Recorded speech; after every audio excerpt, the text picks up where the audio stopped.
Hey, Marty. Christian, Oh, can you bring, there's an attendee, Tia. Can you bring her across, please, to the panelist side? done. Thank you.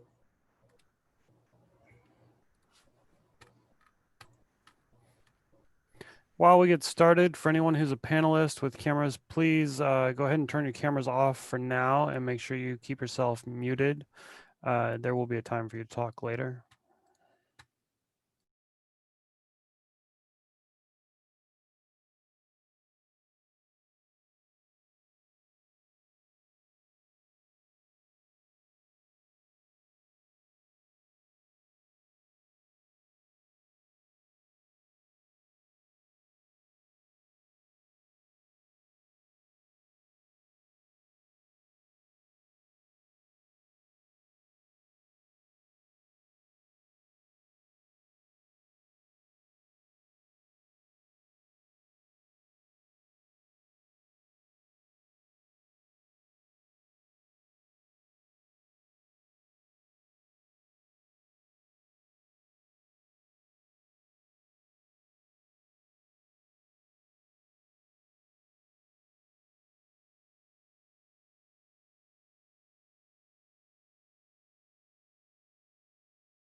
Hi, Jessica.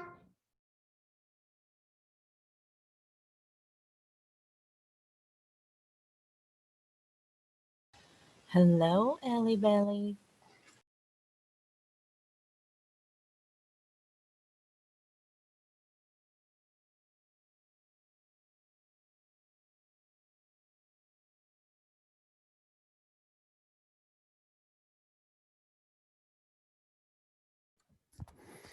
As a reminder, we are recording this session for tonight's board meeting.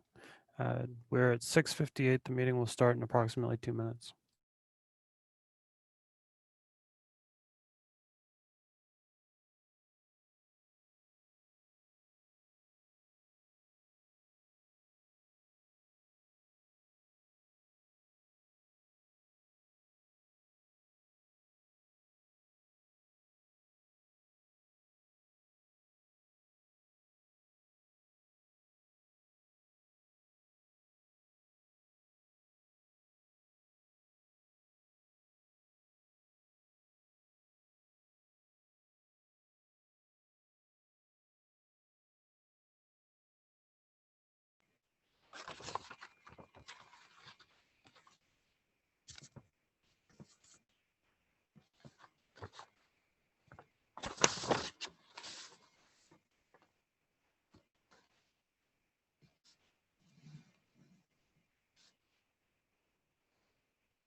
President Long, it is Yes. officially 7 o'clock. Okay. Hey, Christian, also Carmen Watson Charles just came in. Can you move her across, please?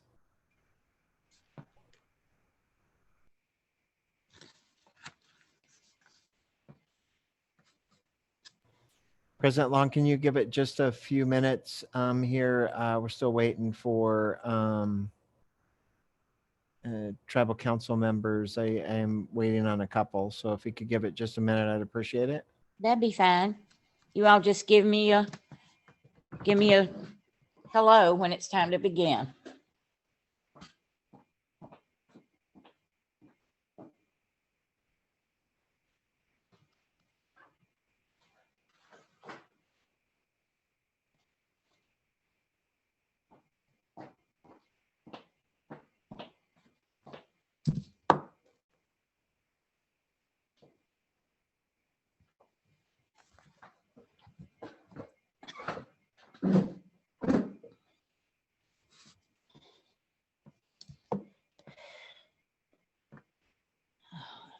Come on. There we go.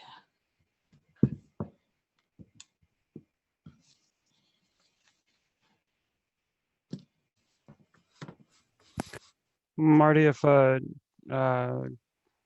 tribal member is joined as a phone number, I'll be unable to differentiate if they're them. Do you want me to open up to allow talk to see if that's possibly one of them dialing in?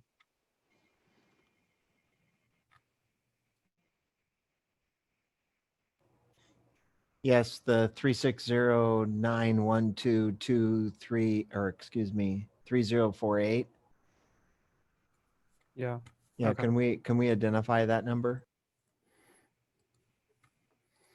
Hi, member is called in. Can you please identify yourself? Hi, Marty. It's Tanya Green. Did you say Tanya Green? Yes. Okay. Yeah, Can you the move her? executive director for the tribe. Okay. Yeah, I can try. Okay, thank you. It looks like I'm not going to be able to move you over. So, unfortunately, since you're connected with audio only, I can try to call in the other way. if you need me to, I have your email listed here. I can send you a new registration link if that would help. Yeah, that'd be great.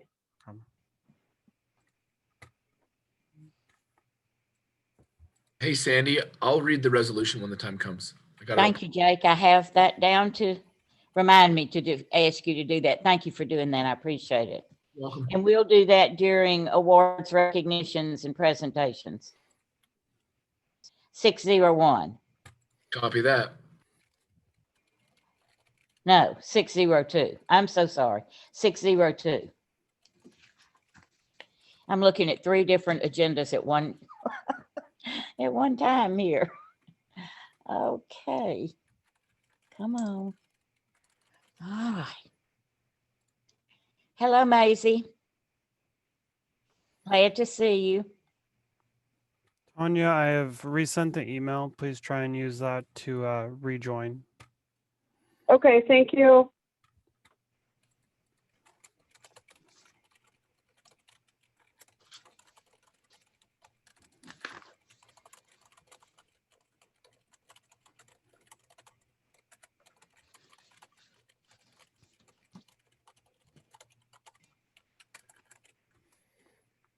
Marty, I'm also resending an email to Francis Charles to see if we can bring them over to see if there was a possible issue with the panelist link. Okay, thank you.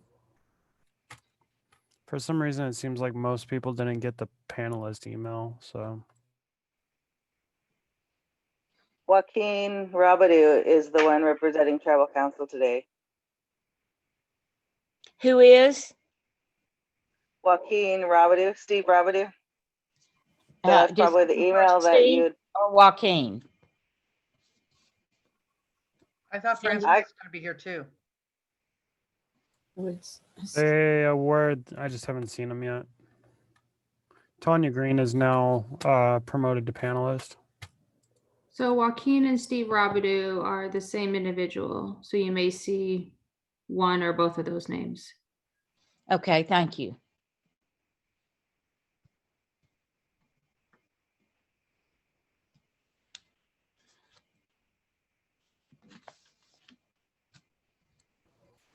I do not see him in the room just yet.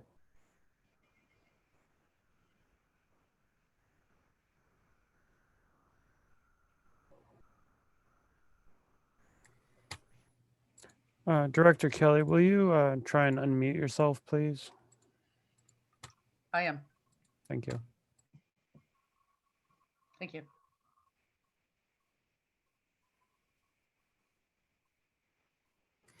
Just to ensure anyone who needs to be visible can be, I'm going through and asking for you to start your video. You are welcome to turn it back off using the buttons in the bottom left corner of your screen.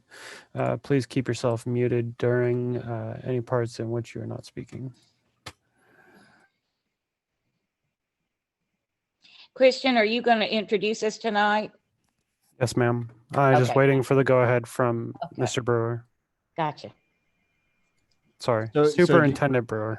did you you resent the link to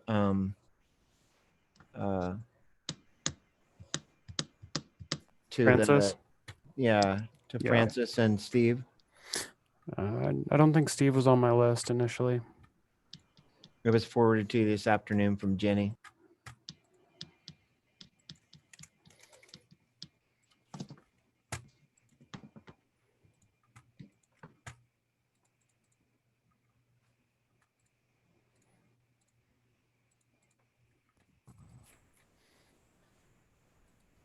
You sent him one, Christian, because you said it was done.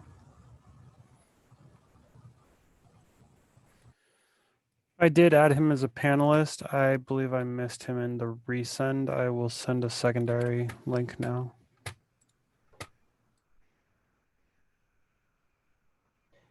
And Francis Charles is now on the panelist or on the attendee side. Can you move her to the panelist, please?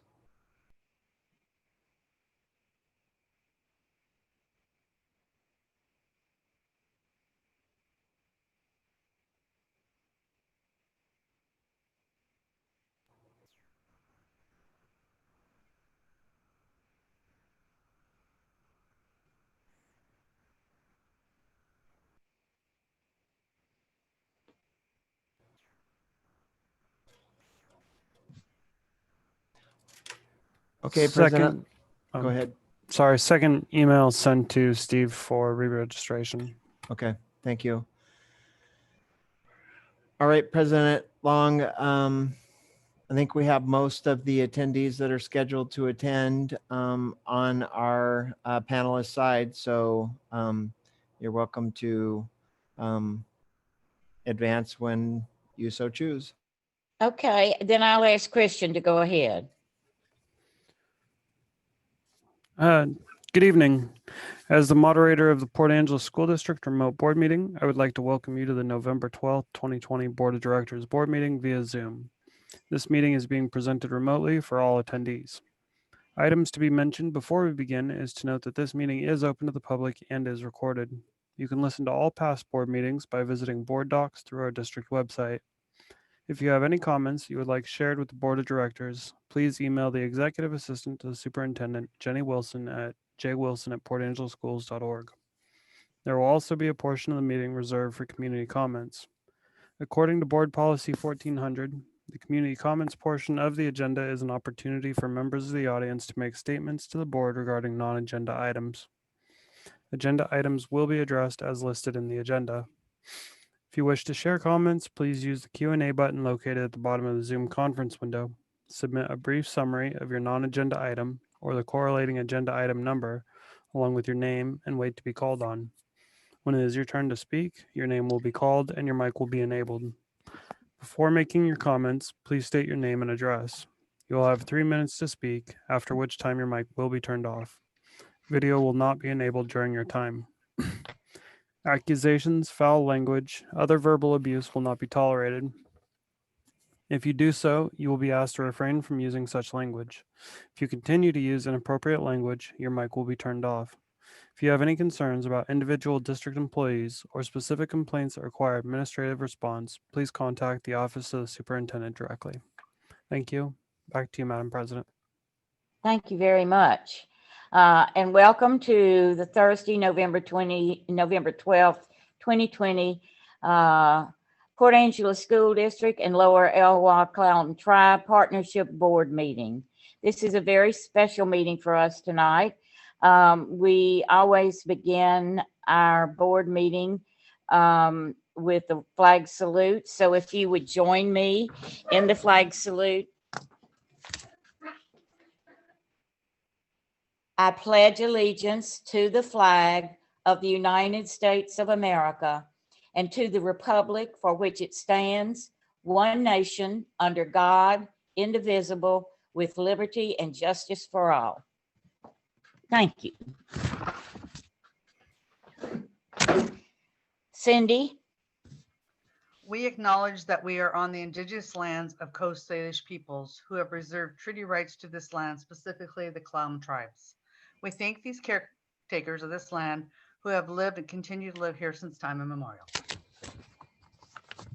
Thank you, Cindy. All of our board members are present tonight, and I'd like to acknowledge that we have a large group of tribal visitors from the Tribal Council. And I'll mention the ones that I think I know are here. If I miss anybody, then you all will have to help me with that. But first, I'd like to welcome Francis Charles, who is the leader of the Lower Elwha Clallam tribe. Francis, I can't see you, but I know you're out there, and I'm looking forward to finding your picture in this whole bunch of pictures that I have. But welcome tonight. We also have Jamie Valdez, who is just our education leader in the school district. Jamie, I can see you, and welcome. I'm glad you're here. Looking forward to hearing a report from you tonight.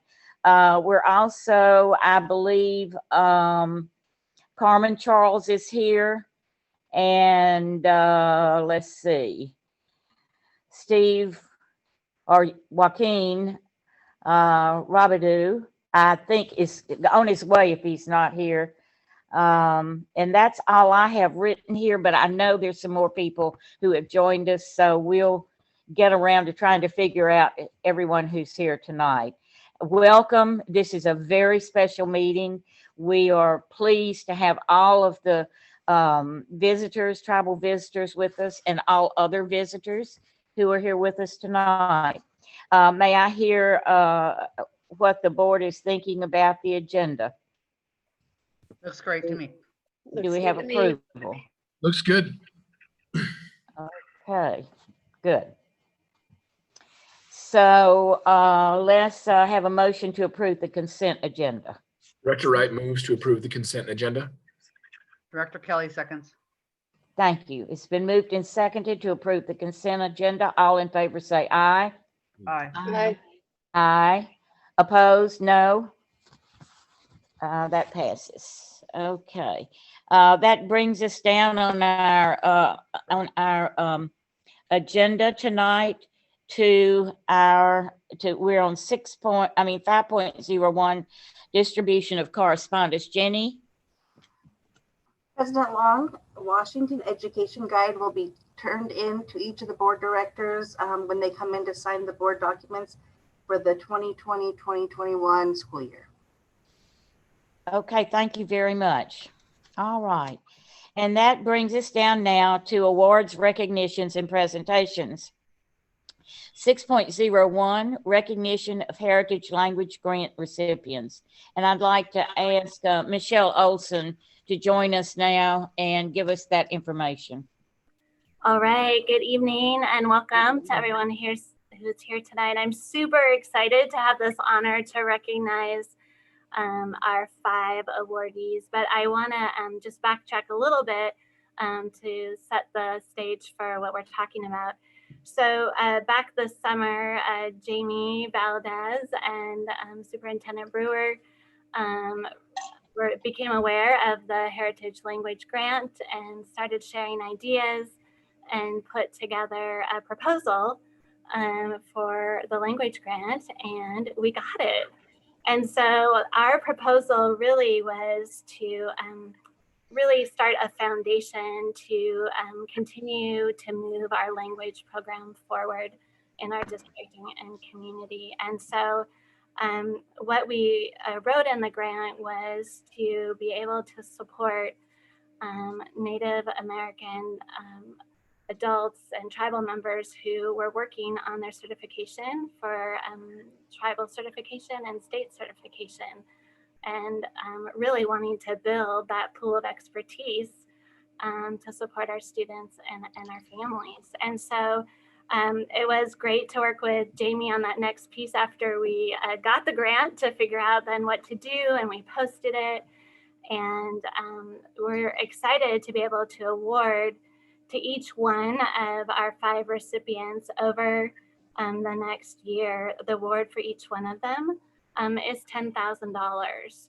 And so Wow. this will go towards their tuition and expenses. And so their fall quarter award is about $3,300, and then same for winter and spring. And so we have a great program through Peninsula College, and our 5 award recipients are enrolled in that, and it's just an exciting time.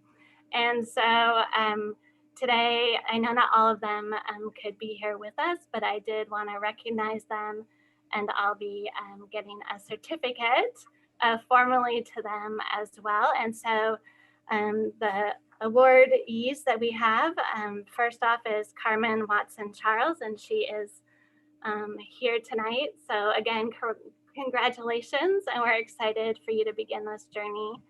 Our second person we're honoring as well is Bonnie Peters, and she couldn't be here tonight with us. And then we have Wendy Sampson, who I don't see is with us tonight, but again, many of us have worked with her.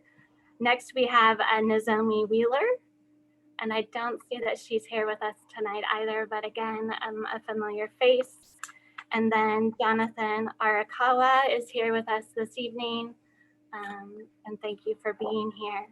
And so again, it's just exciting, and the possibilities are really incredible. And we're eager to have more staff come alongside Jamie and continue this work for the tribe and for our district. So on behalf of the Port Angeles School District, congratulations, and we're excited to partner with you. Yes, very much so. Congratulations to all the 5 recipients. President Long, if it's deemed appropriate, if any of the recipients would like to say a few words, I'm asking for that as an option. Absolutely. And I can't see them, but I did hear that Carmen was here. Is that correct? Carmen, would you like to Hey, say a few words? Yeah, no, it's such an honor to receive this opportunity to continue learning my Klallam language.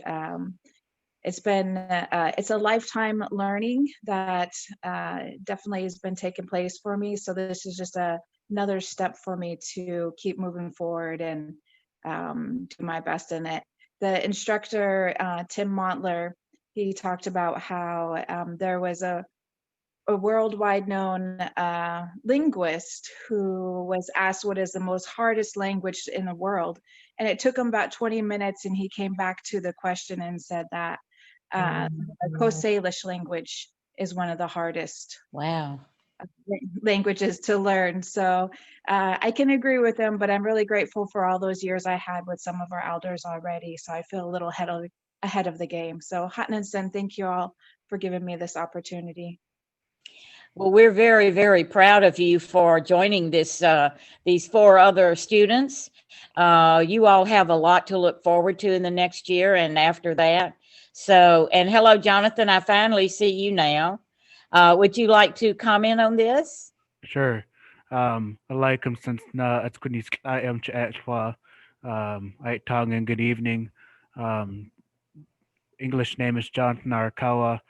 Given name is Alaikum Klallam from Elwa. Just want to say hotnings and thank you to this collective effort between OSPI, the tribe, and the district to make this work happen. Was happy to be the first male to get ever certified to teach the language. So the work is just beginning, but looking forward to continue this great work that's been done by our elders and our language teachers, Jamie and Tim and Wendy and all the others that are come before me to preserve and revitalize our language. Those are big shoes to fill, but I look forward to continuing my education as I am right now at the Peninsula College and taking in all the information that Dr. Timothy Monter Slimtiacha has to offer us. So, Hottington, thank you. Well, we're so proud of you, Jonathan. You represent the tribe as a younger tribal member. You are a hard worker, and we're very proud of you and wish you the best in this new adventure that you're entering into. I can't remember who else is here. Is there another recipient? I mean, Michelle? No? Cindy? No? Okay. Well, thank you to Carmen and Jonathan for responding, and we'll be wanting you to come and visit us and tell us all about the program and how it's coming. I hope you'll be able to do that throughout the year. We're really going to be looking forward to that. I feel like we have got a nationwide program that people from all over the country are going to be coming to look at. I will not be shocked that we will have many visitors to this program, and we will do all we can to support you in it. And thank you.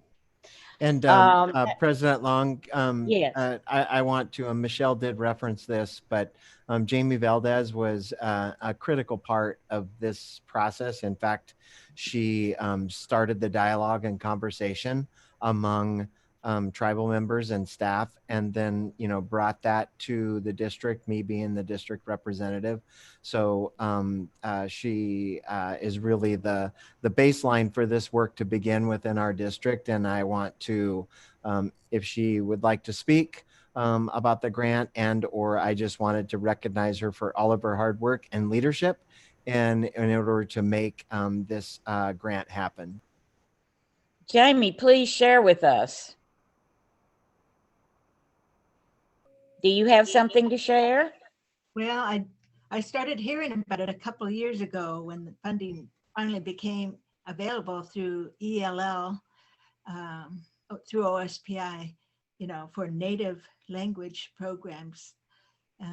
And I started seeing what other tribal schools, public schools were doing.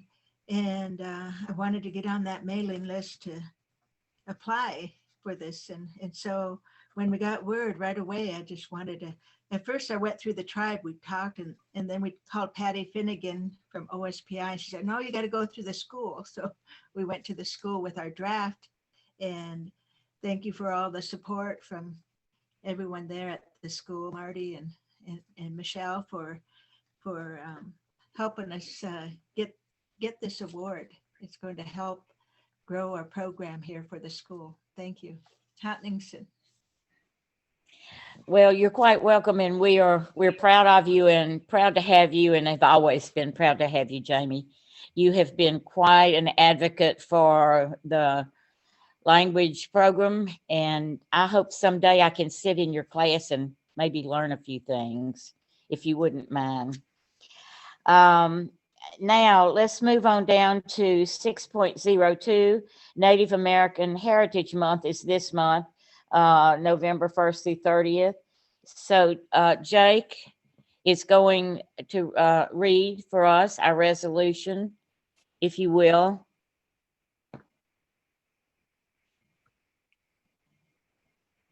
Right here. Resolution number 2021-05.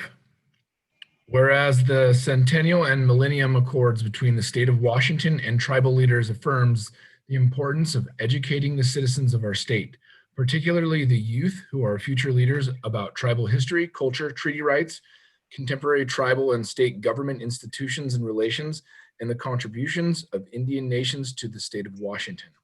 And whereas Washington's legislature has determined there is a need for accurate, complete, and relevant curricula regarding the history, culture, and government of tribal nations in Washington. And whereas the legislature has declared that Indian students will be more engaged by such curricula, and that all students will be enriched by learning about the experiences, contributions, and perspectives of their tribal neighbors, fellow citizens, and classmates. And whereas the legislature has further declared that enhanced curricula may assist in eliminating the academic achievement gap between Indian and other students. And whereas SHB 1495, encourages school boards and tribal councils to establish collaborative government-to-government relationships to create local and regional curricula about tribal history and culture, and to identify strategies to close the achievement gap. And whereas the Board of Directors of Port Angeles School District is committed to closing the academic achievement gap for all students, and whereas the Port Angeles School District Board of Directors is dedicated to ensuring all students have a deeper understanding of tribal history, culture, and government in the community, the region, and the state. And now, therefore, be it resolved that the Port Angeles School District Board of Directors pledges to work collaboratively with the Lower Elwha Tribal Council to establish curriculum that includes tribal experiences and perspectives so that all students learn about the history, culture, government, and experiences of their Indian peers and neighbors. Signed this 12th day of November, 2020. Thank you, Jake. Well done. The board will vote on this resolution later on in the meeting. That brings us now to funding for Native American education and our impact aid report. And Kira Acker is going to give that report to us now. All right, good evening, everyone. Hey, Kara, thank you. Hi there, thank you. It's nice to be here. I'm glad that I get to present and just share everything and hear everything that you guys are sharing. It's a lot of good stuff tonight. So I'm going to share my screen.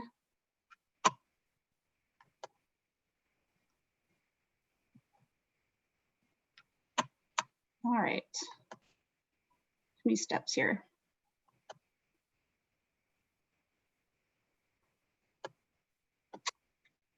Okay, so the two programs that I'm going to talk about tonight are the Title VI grant and the impact aid there from last year, what we received from last year.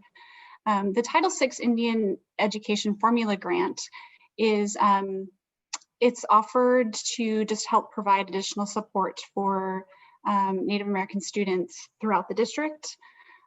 We receive, there we go. Last year we received about almost $97,000.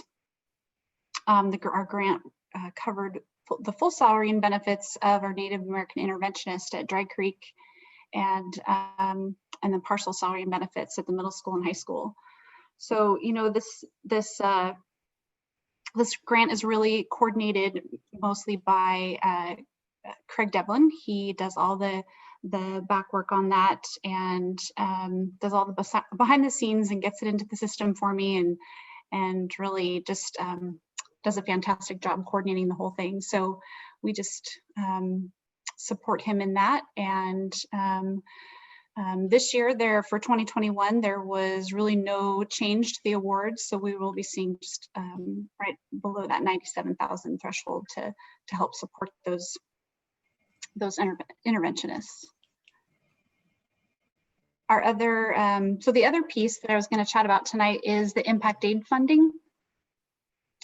So those are federal dollars that we receive as an opportunity to offset some of our uncollected levy dollars that support both general ed and SPED students. The funding is calculated by the number of students that actually live on tribal lands. So we work, Wendy Brown works with tribal leadership every year. She's actually in the middle of that right now, putting together the information of all the students living on tribal land to be able to submit as many students as we can to get the most funding as we can. So it's a definite collaboration with the district and the tribe to get that done to make sure we're capturing all those students. Last year we collected, the district reported 93 students living on tribal land, and of which of the 93, 19 of them were SPED students. So we collected $94,462 towards that, towards the additional funding of our middle school and high school interventionists to help support those SPED programs, and then anything else that they're doing in the schools. So it just, you know, it helps offset some of those costs and provides those positions that we're so grateful for having. Is there any questions from the room that I can answer about the Do programs?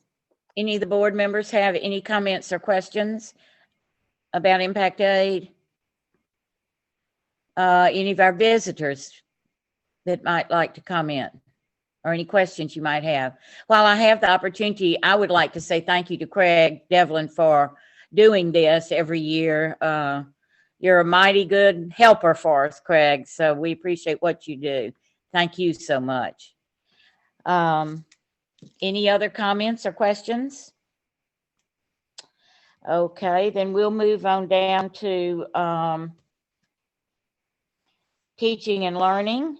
And we're at 8.01 on our agenda. And this is our annual report. And Jamie Valdez gives this report for us each year. So Jamie, I'll turn it over to you and then we'll open up for questions after that. Okay, good evening, everyone. Usually I report over the whole last year and up to this year. And as you know, things really changed in March.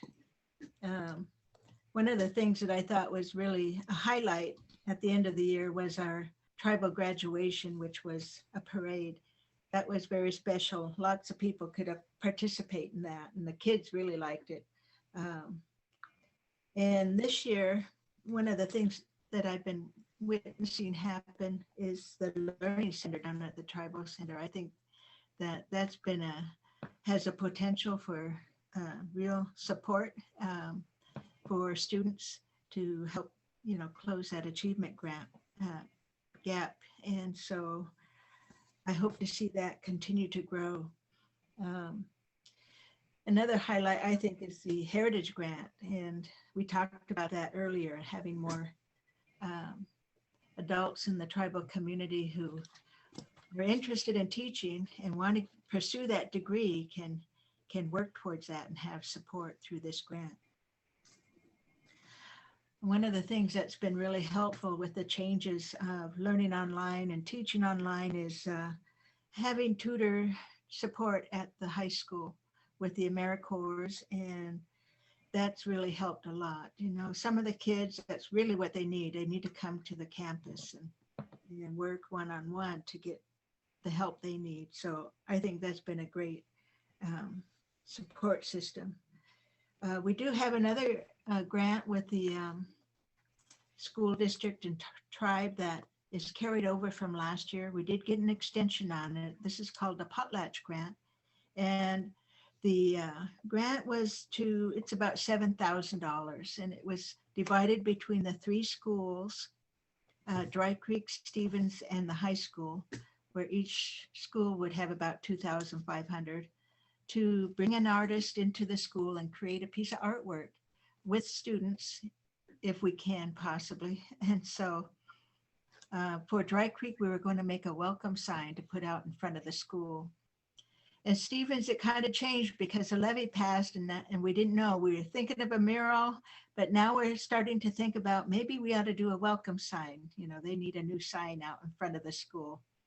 And so I haven't had a chance to talk to the principal there, Mrs. Lunt, about that project there, but we do have a carver interested in working on those two signs. Good. And we do have an extension. For the high school, we were going to continue making art for the garden. And so the arbor is going to be finished and completed. The cross piece will be installed December 11th.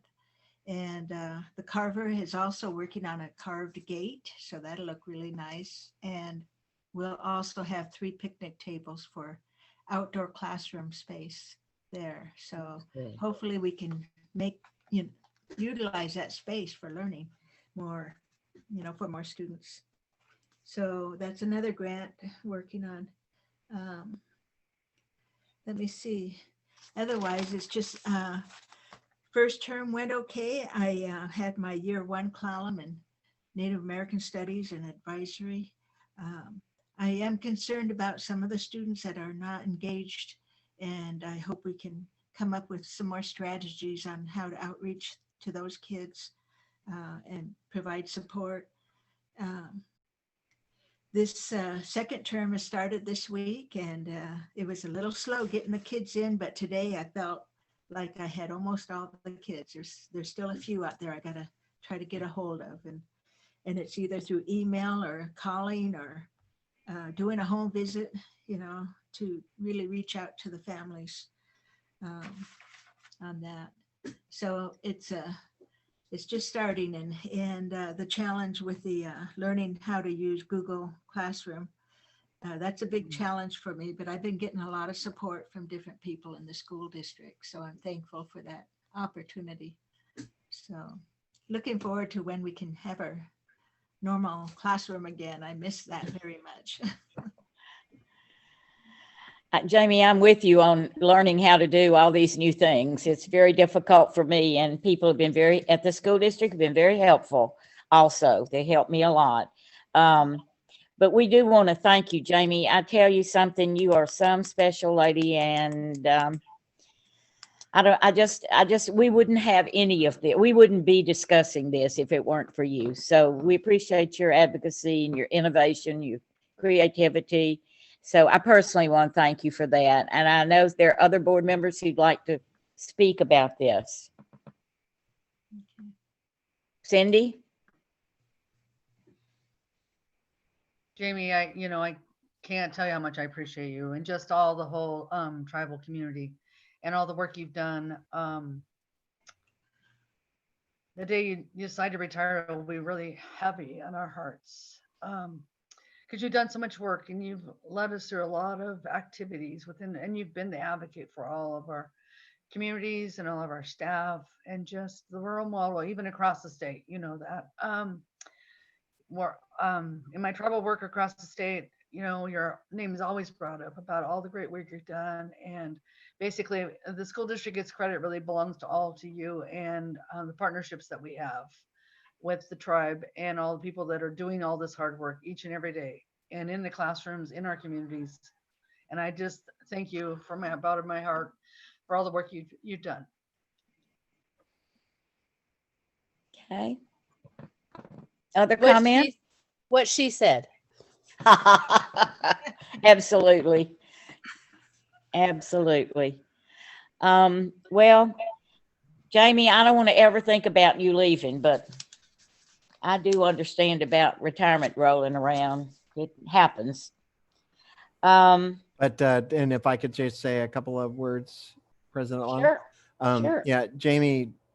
So we had our CPR review last year, which is our Consolidated Programs Review, and a part of that is auditing the Native American education programs that we have, and the auditor spoke,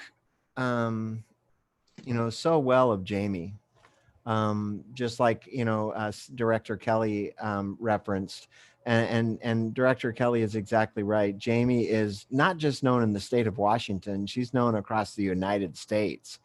And to have an educator of that value within our school system has really been a blessing.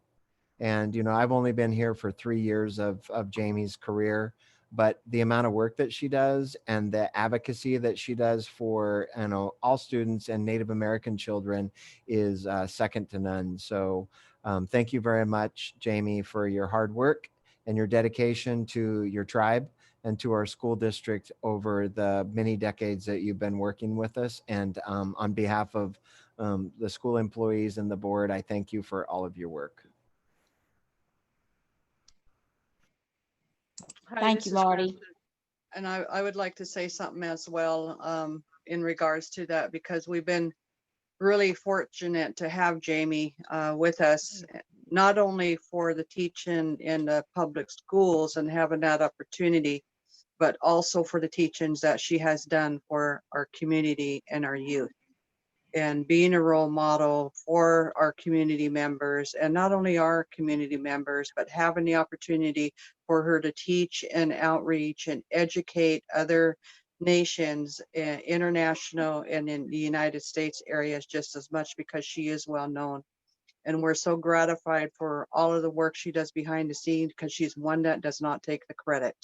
And she deserves a lot more credit than what she feels upon herself in that manner. Our elders and our ancestors really achieve and really recognize for what she has transpired for our community, as well as taking on the challenge with the school district itself, and being able to teach our young ones for the language from homebound all the way up to when they graduate. I mean, we have a lot of role models out there that are so young, and our teachers that they really look up to her. So we're really gratified for the opportunities that we have with her, because she has a lot of great ideas, and she really excels outside of the box. And Jamie, we really love you, and we thank you for everything you do for our community, because we don't hear it enough.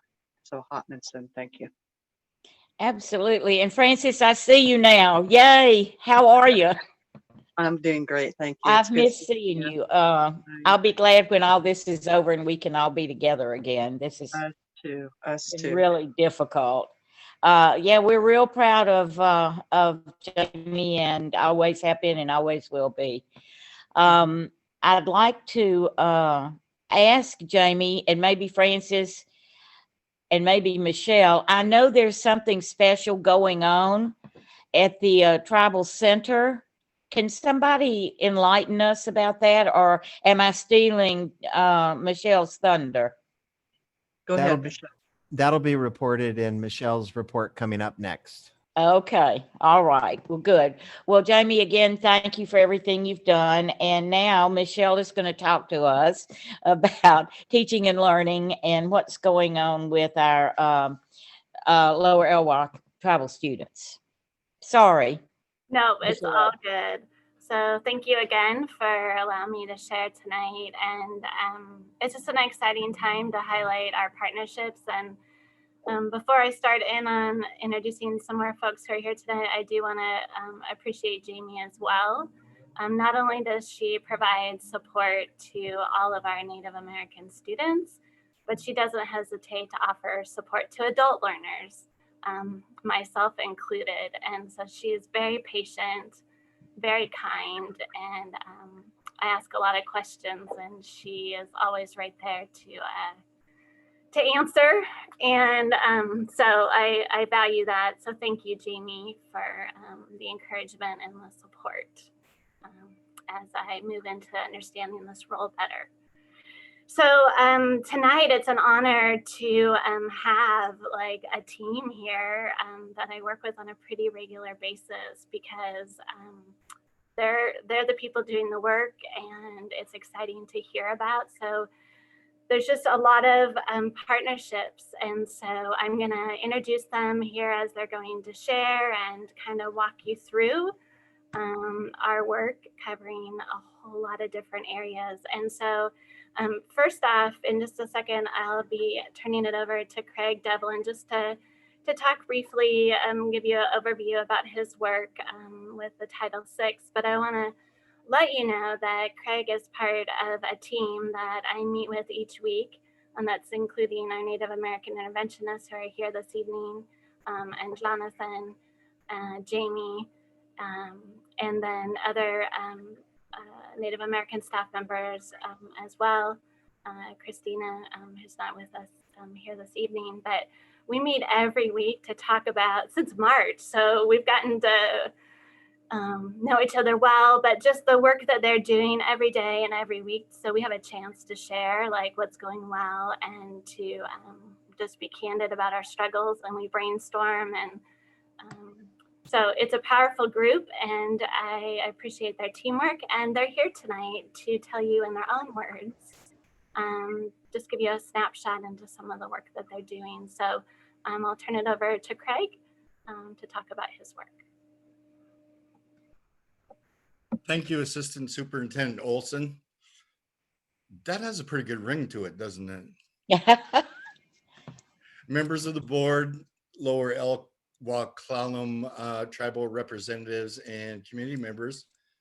Thanks for inviting us to celebrate this collaborative effort in supporting our students. My name is Craig Devlin, and I'm a resource specialist on Jeff's Clark team up at the high school, specifically in the special ed department. But I also co-direct the formula grant under Title VI. That grant helps supplement and gives us the resources to provide our Native Americans interventionists. They'll be speaking, they're Reba Cornelson, Jessica Ellefson, and our brand new welcome to the team, Summer Cooper. I'm just going to read the purpose of this particular formula grant. The purpose of the formula grant is to support the efforts of local educational agencies, Indian tribes and organizations, and other entities in developing elementary school and secondary school programs for Indian students that are designed to meet the unique cultural, language, and educational needs of such students, and to ensure that all students meet the challenging state academic standards. I've kind of narrowed my focus. The grant actually has 3 parts to it. But the part that is most often seen by tribal members, whether it be a parent, guardian, aunties, uncles, grandparents, is actually the single entity that is used to allocate our funds through the Office of Indian Education. And that's the first part, and it has to do with 506 forms. Our interventionists have done a tremendous job, specifically in the past 5 to 6 years. I remember when I first got involved with the grant, which is about 17 years ago now. I remember our 506 counts being below 200 and our allocations being between $45,000 and $50. We're almost to the $100,000 for our funding. And that specifically comes from the work that the interventionists do to reach out to families and identify Native students that make up our student body in the district. The areas that are often troublesome for us and the interventionists that require us to make many phone calls and contacts is when the forms are filled out, we need the name of the individual who has a tribal membership. Often that's not the student, it could be the parent or sometimes the child's grandparent. And the other thing that often is on there that takes some digging is the proof of membership. And that differs from tribe to tribe. Some have enrollment identification numbers and others don't. And then lastly, and we've tried to get around this, and so we're starting to make labels, but the name and address of the organization that maintains the membership of the tribe or the band. And we have, at last count, over 39 different tribes are represented by our student body. And so we continue to support kids, and I will let the interventionists tell you exactly where the rubber meets the road. All right, thank you, Craig. So again, it's my honor to be able to introduce our interventionists to you tonight and for you to be able to hear from them about some of their work. And so we're gonna start at the elementary, and Summer Cooper's here with us this evening, and she just recently is transitioning from being a academic support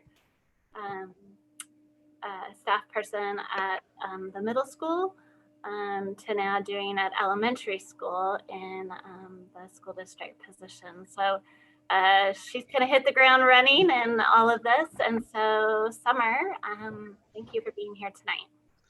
Thank you, Michelle. Thank you for the kind introduction. Thank you, Craig, for all the information that you have shared. And I'd really like to thank Jamie Valadez for leading the way and helping us. I would love to share my video, but it's clearly telling me I cannot start video because the host has stopped it. So if that gets fixed, I'd be more than happy to share my video as well as my audio. So a little bit about me. Perfect. Thank you so much. I can start my video. Okay. Hi, everybody. Hello. I think it's always important to be able to see a face with a name and not just hear Yes. the voice. So it's very nice to meet all of you that I have not had a chance yet to meet in person. My name is Summer Cooper. I'm the daughter of Carol Cooper, who is the daughter of Anita Butler and Dwayne Clark, who is the daughter of Charles Butler and Carolyn Mahone from the Makah family in Nia Bay.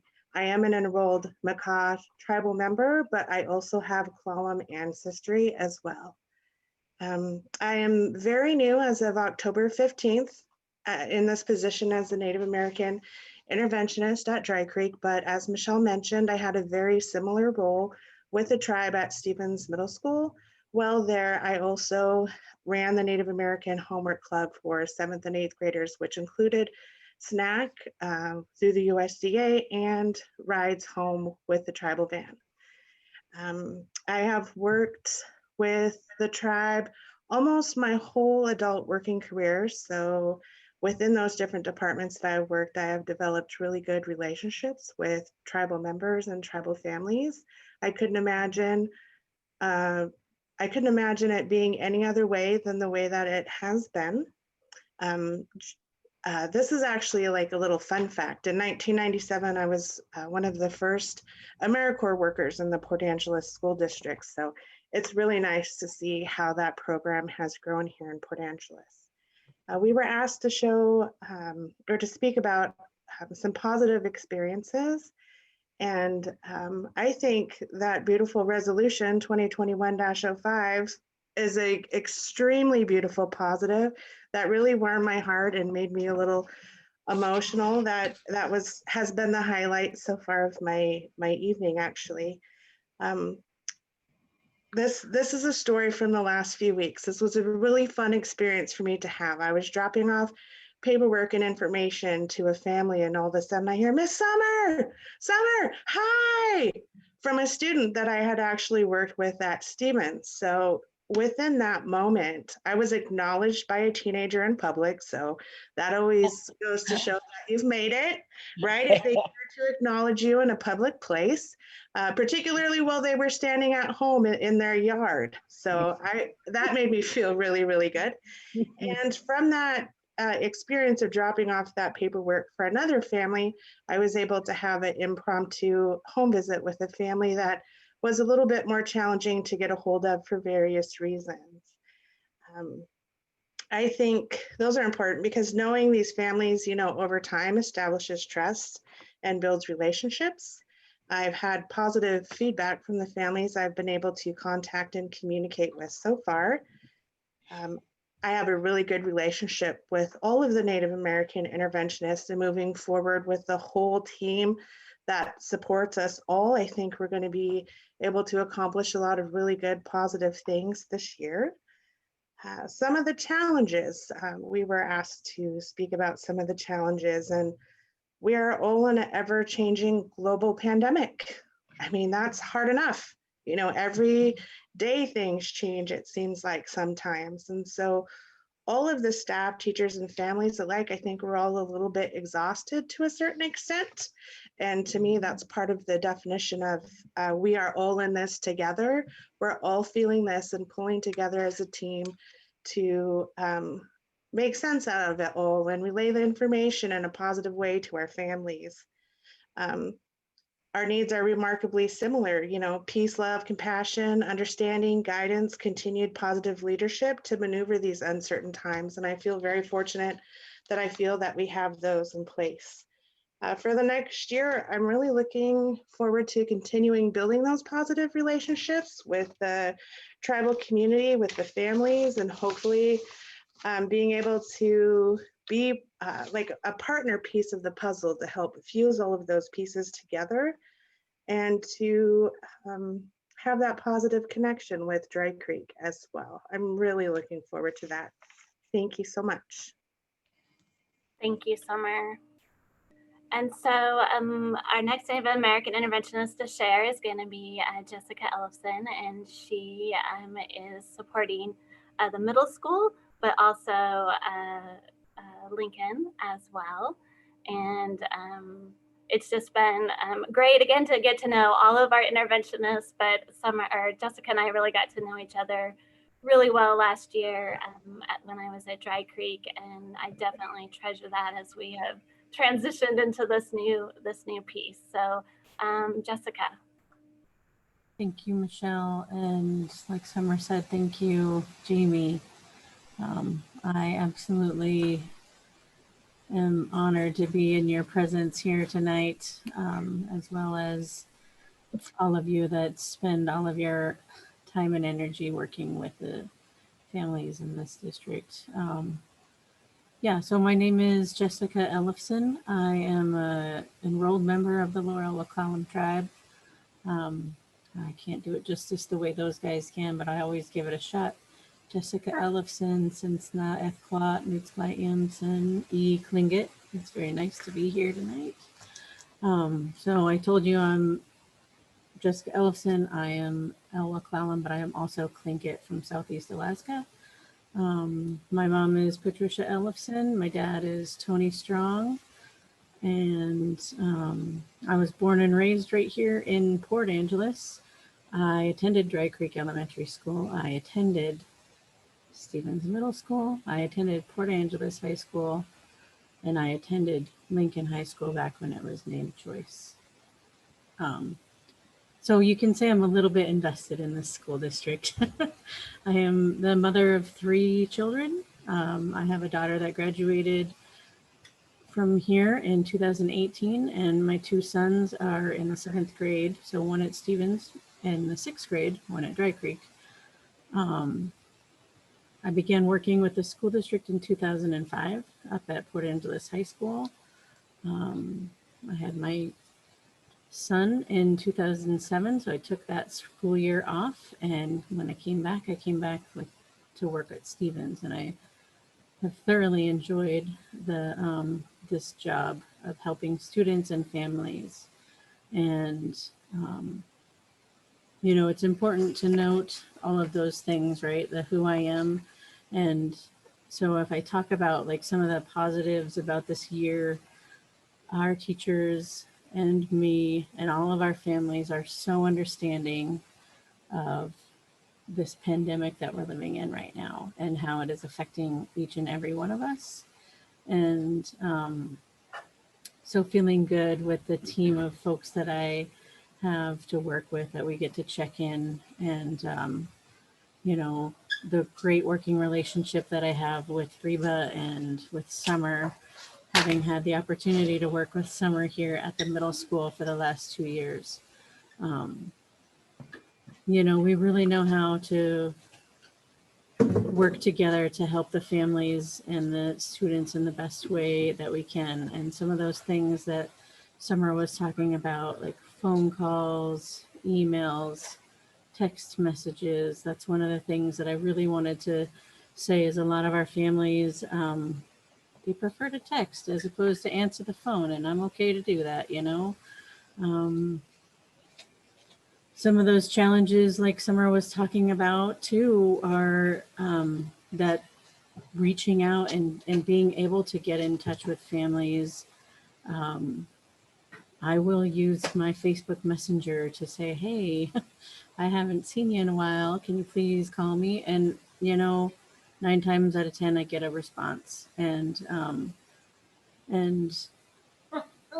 I just, you know, some of the stuff that I am looking forward to in meeting some of those challenges are helping my teachers and the families that I work with, as well, like obviously the kids, build relationships with their educators, with the counselors here at school, just trying to keep that that open line of communication so that when we do get to come back and see each other, there will be good relationships already in place.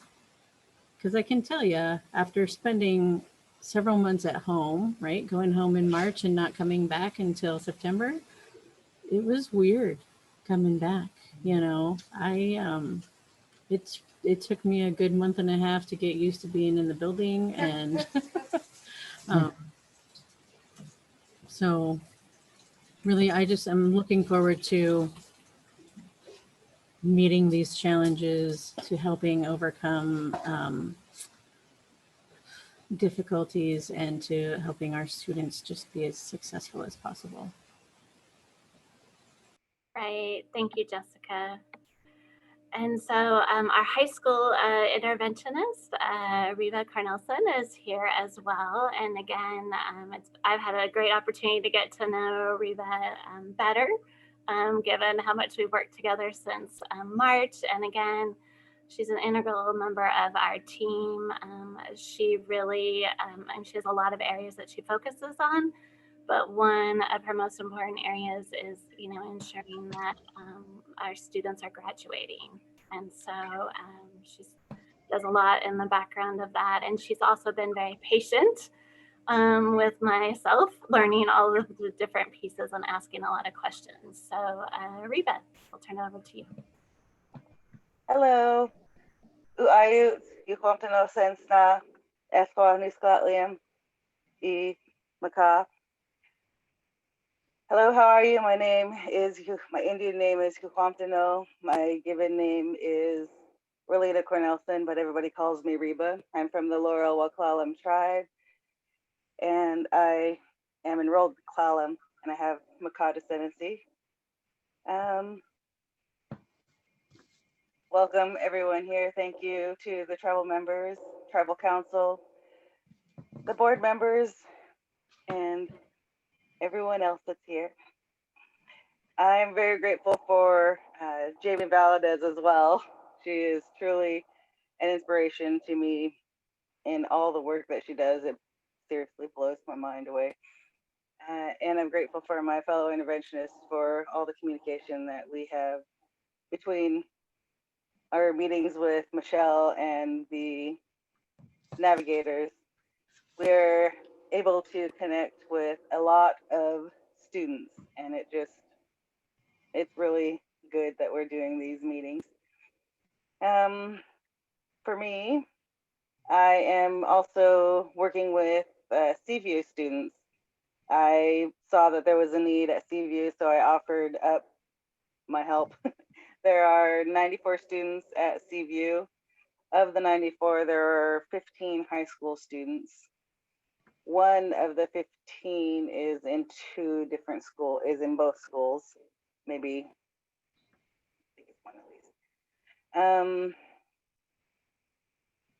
For the high school, there's 112 students at the high school.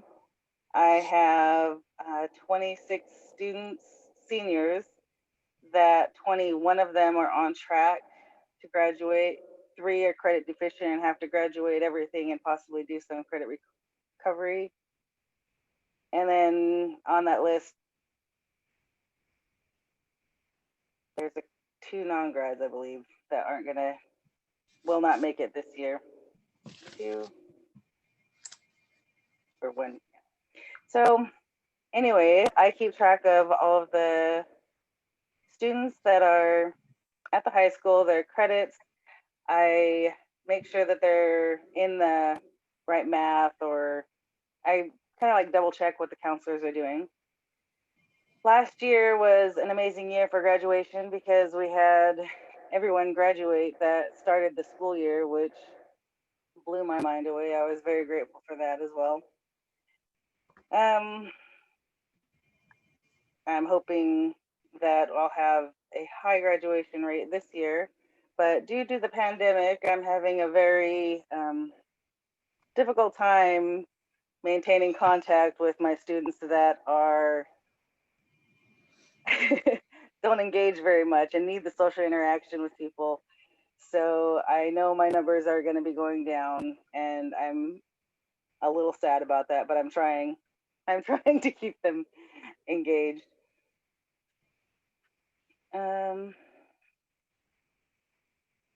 For the 506 forms, we haven't done a count yet. We're going to get together next week. And currently we have in the district 489 Native American students, and that is a number that's down from last year, so it's a little concerning. So hopefully, with the amount of work that CVU did in collecting 506 forms, it just blew my mind away that almost every student turned in a 506 form that is enrolled at CVU, which I'm grateful for.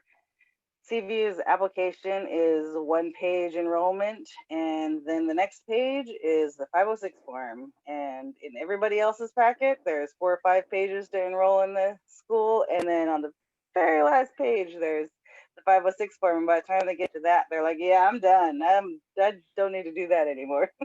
So that's where we get to tracking people down.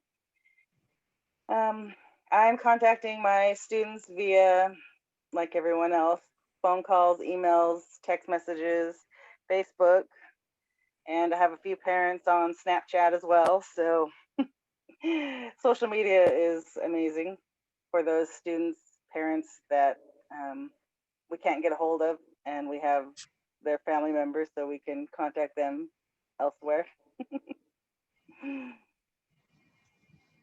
But other than that, I think that's the gist of, I'm grateful to get to know a lot more parents this year than I have. Getting that relationship built with the parents. Can't wait to build a relationship with the kids though. Yeah. So hanging in there and just living. All right. Thank you, Reba, so much. And again, lots of behind the scenes work, as you can tell from everyone who's spoken so far, right? The team's all in, they're doing whatever it takes, home visits, calling, texting, connecting students and families with resources that are in the area. They're working closely with our district navigator team. So Becca and Kelsey, and if one thing doesn't work, we're looking at something else. They're interfacing with all of their building teams, so the admin, the attendance teams, trying to identify what a barrier challenge is, and then reaching out. So again, a team effort, and I appreciate all of them immensely for their work that they're doing. So we're gonna segue a little bit here to what Sandy was talking about a little earlier, is getting into talking about our partnership with the tribe and the Tribal Learning Center. And I just have to say that I still, when I think about it, how this all came to be and the speed at which it all got done is just incredible. And Tia Skirbeck and I were working with Rita, who's a grants writer for the tribe, and we were trying to go through all of the steps that we followed to get to the spot of starting this Tribal Learning Center, and we couldn't believe it as we were sharing it. And so I have to tell you, if you haven't heard the story, we've Tia and Francis and Tanya and Marty and I, we had been meeting and on a pretty regular basis over August, and then in September with this meeting up in Marty's office and trying to wrap our heads around what were the supports that we could do and put together. And it was just a good energy, and it was just a great partnership. And literally, I think that was maybe a Wednesday or Thursday, and we started this conversation about what if, and did we have space to set something up, and who could help, and what would all that. And by Friday, we were setting up a time to come out to the House of Learning and looking at different buildings. And then from there, it was like the speed of light as far as the ideas, and everybody, Tia and Francis and Tanya and everyone just like, okay, well, we can do this, and pulling the resources and working with AmeriCorps and our staff to I don't even know if it was 2 weeks, that we were able to get things going and start to be able to bring kids into the center. So it's exciting. It's been an honor to work with everyone to see this happen. I get excited telling people about it, so clearly, but I'm not going to be telling you about it because it really is about a team. I just got to be in some of the organization. So I have asked Jonathan Arakawa to talk tonight. He is an AmeriCorps member who is down at the Learning Center every day. And he and Dwayne Johnson, and Dwayne's here as well tonight, and Dwayne is our outreach coordinator for the district and has been working closely with the tribe and with Jonathan to make sure supports are in place. And so this is a celebration and a work in progress, and we learn every day. So Jonathan, I'm going to turn it over to you. Right, Huntington, thank you once again. Alaikum since na at Queen's I am Chwa. My given name is Alaikum. My English name, government name is Jonathan Arakawa. I come from the Lower Elwha Klallam tribe and working in the district as an AmeriCorps, working more closely with our Native American students.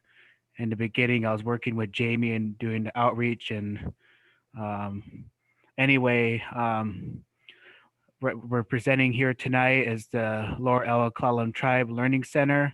And when we're building this presentation, the quote that this title that came to mind is that it's a journey of partnership and student success. But I come here today co-presenting this with Dwayne Johnson. Next slide, please. First thing we want to highlight is the Klallam language program that we've formed at the Learning Center.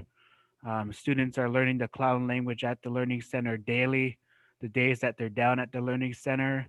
We have incorporated a half hour. It's grown a bit since we started. So we're about going into about almost 50 minutes of language time. We're spending 15 minutes in each classroom in between K through 12.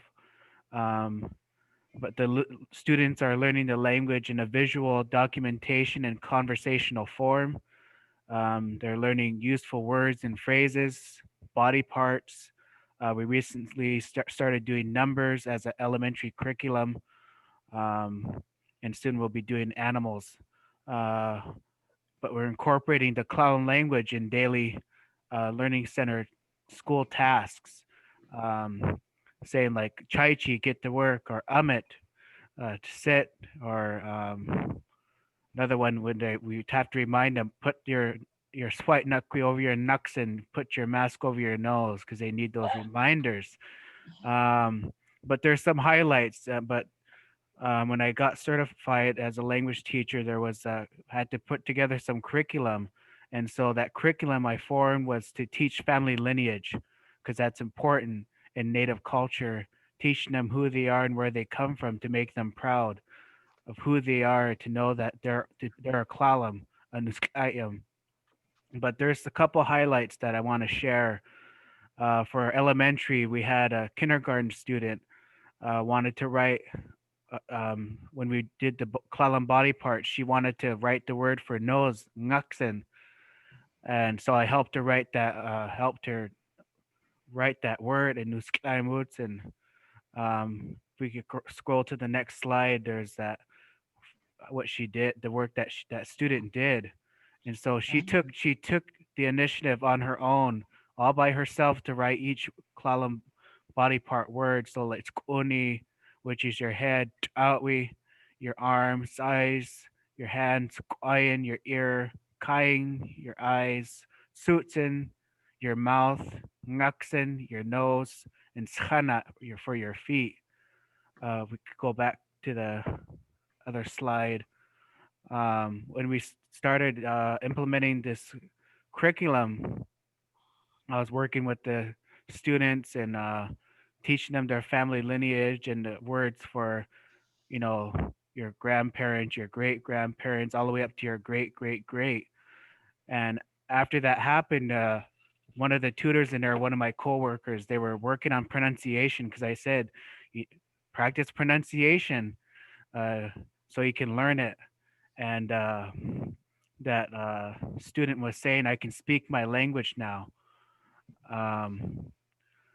But I'll say this in this way, you know, we're also going to be learning how to do personal introductions, and it's going to be in a culturally relevant form to teach them how to introduce themselves and to tell their family lineage. Go to, let's see what slide is that, where it says Nuskaimutzen everywhere. I'm there. Fourth slide. So another thing I want to highlight in this work is that we had to do some signage and other work. Michelle says, "Can you put this together?" Michelle Olson, and I said, "Yeah." So I intentionally put the language in there so that the kids can walk in there and say, "Hey, you know, that's my language," and that they can be proud to be there. So the first one is learning center norms, and being at Dry Creek, those were some of the norms that we had. You know, it is to be safe or careful. Not to be respectful. Aingat to be responsible. Yekusang to be prepared.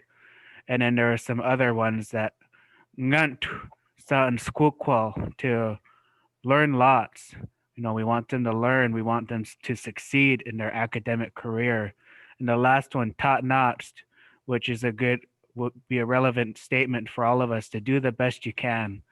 The next one is some learning center safety rules that we follow.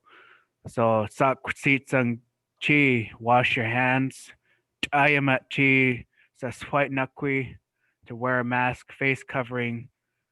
White nakwi, achi trang sana, to maintain 6 feet. Another one, we use this, it's a Klalam deed, we call it.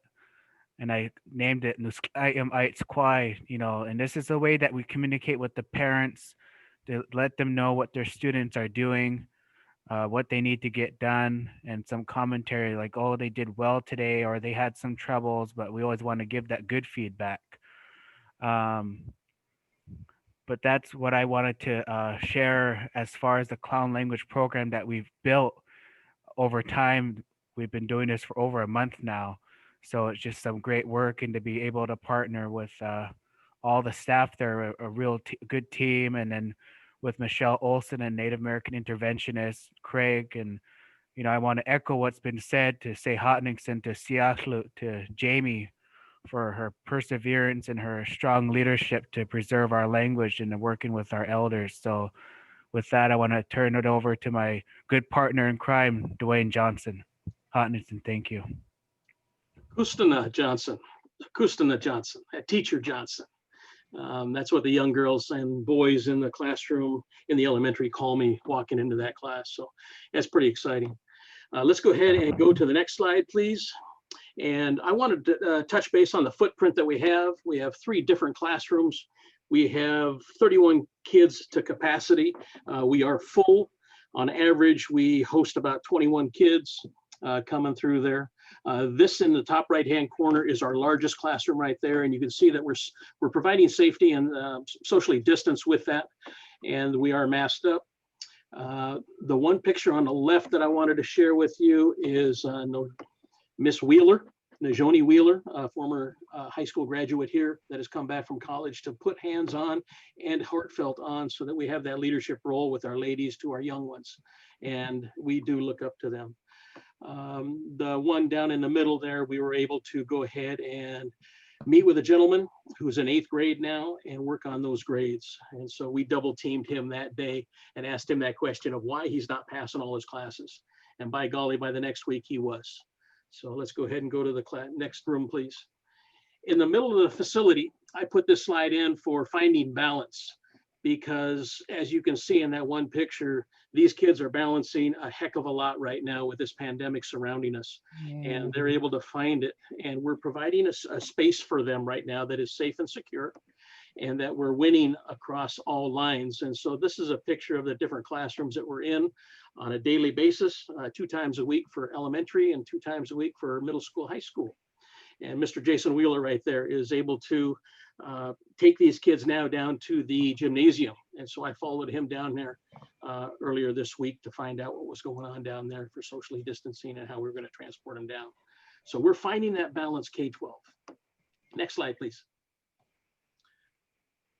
The partnership that we have, I wanted to do a shout out to Marcy and Lacey and Aaron and Jason and Christina and Leela, Najoni and Summer.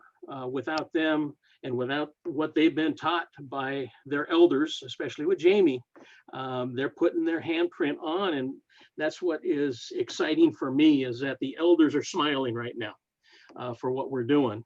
And we're creating that trust, and that lineage is moving forward. So thank you to all of these individuals. If you see them out there in public, you know, pat them on the back, because they're doing the work. They're getting it done. Some quotes that you can read here. Here's Marcy Dews. Again, she's one of the Elwha Center leads. While you're reading that, I wanted to share with you a couple of things on the grades. Is that we run grades weekly. And during that weekly time, we pull out laptops and we see what those kids are doing on the Google Docs, and then seeing what the teachers are actually posting on Skyward. And so we can see that drift. Okay, well, there, I got the work done. Well, yes, we do. And that's where I can jump in and talk with those middle school teachers or high school teachers. I will say that I wanted to give a shout out to a couple of our teachers at the high school that have come down to visit us. Okay, and actually come down to help. Science teacher Roger Johnson is one of them. Middle school teacher that did come down. We did an outstanding job just to check in. Rob Edwards came down to see the footprint and how we're running that thing. So with that, our team also continues to build relationships with students and their families from the time that they step in onto the premise. You know, we're there to learn. So next slide, please.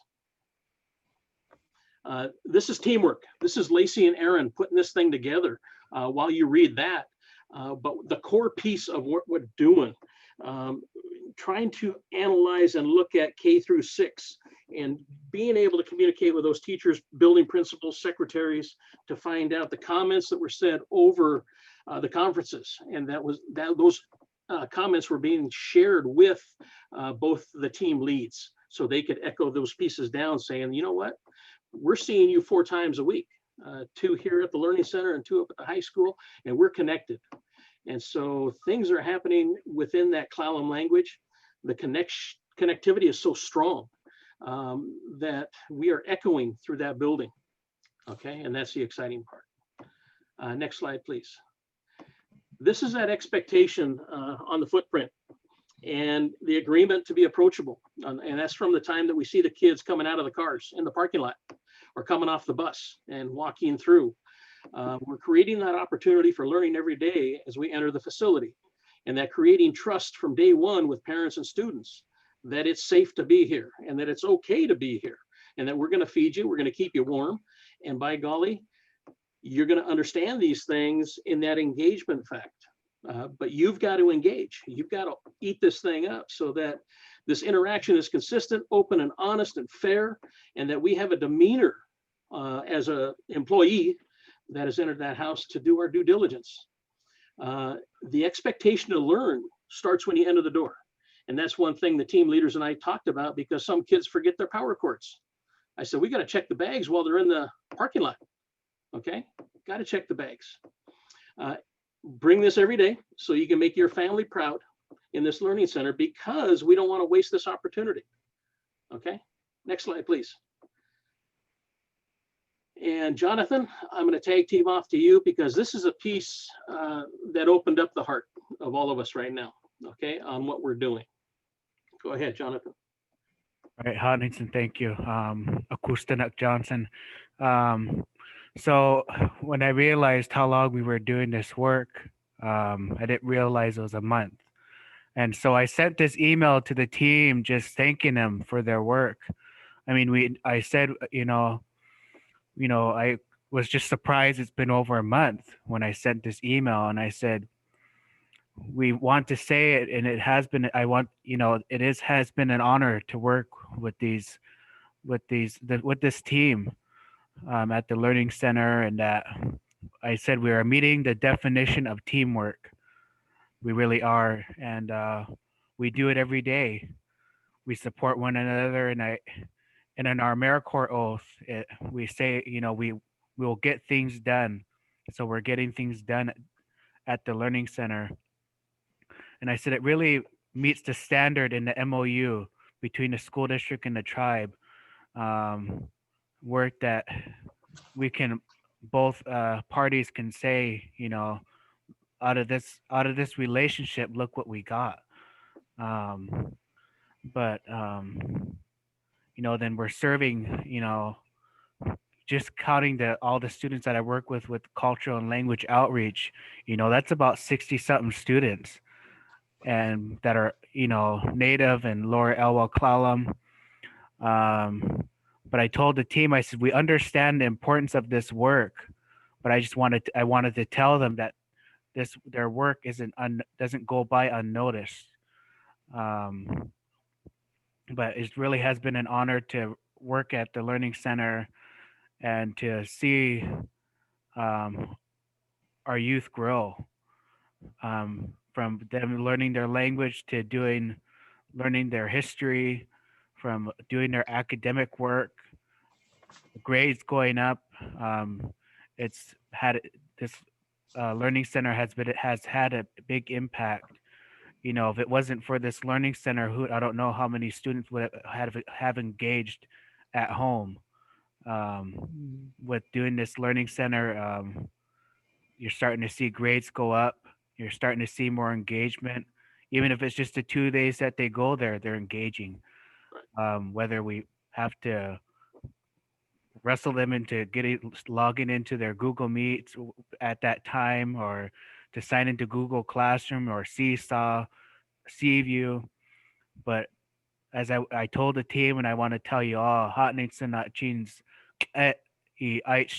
thank you for your important and good work. So Hotnington, thank you. From the Port Angeles School District side, we want to echo that team with Kathy Crowley. She's our food service personnel. Michelle Gentry, AmeriCorps. Karen Ross on transportation. I know one time we were running 11 buses and they were going to cut it down to 7. I said, how are we going to do that? But to get those kiddos there.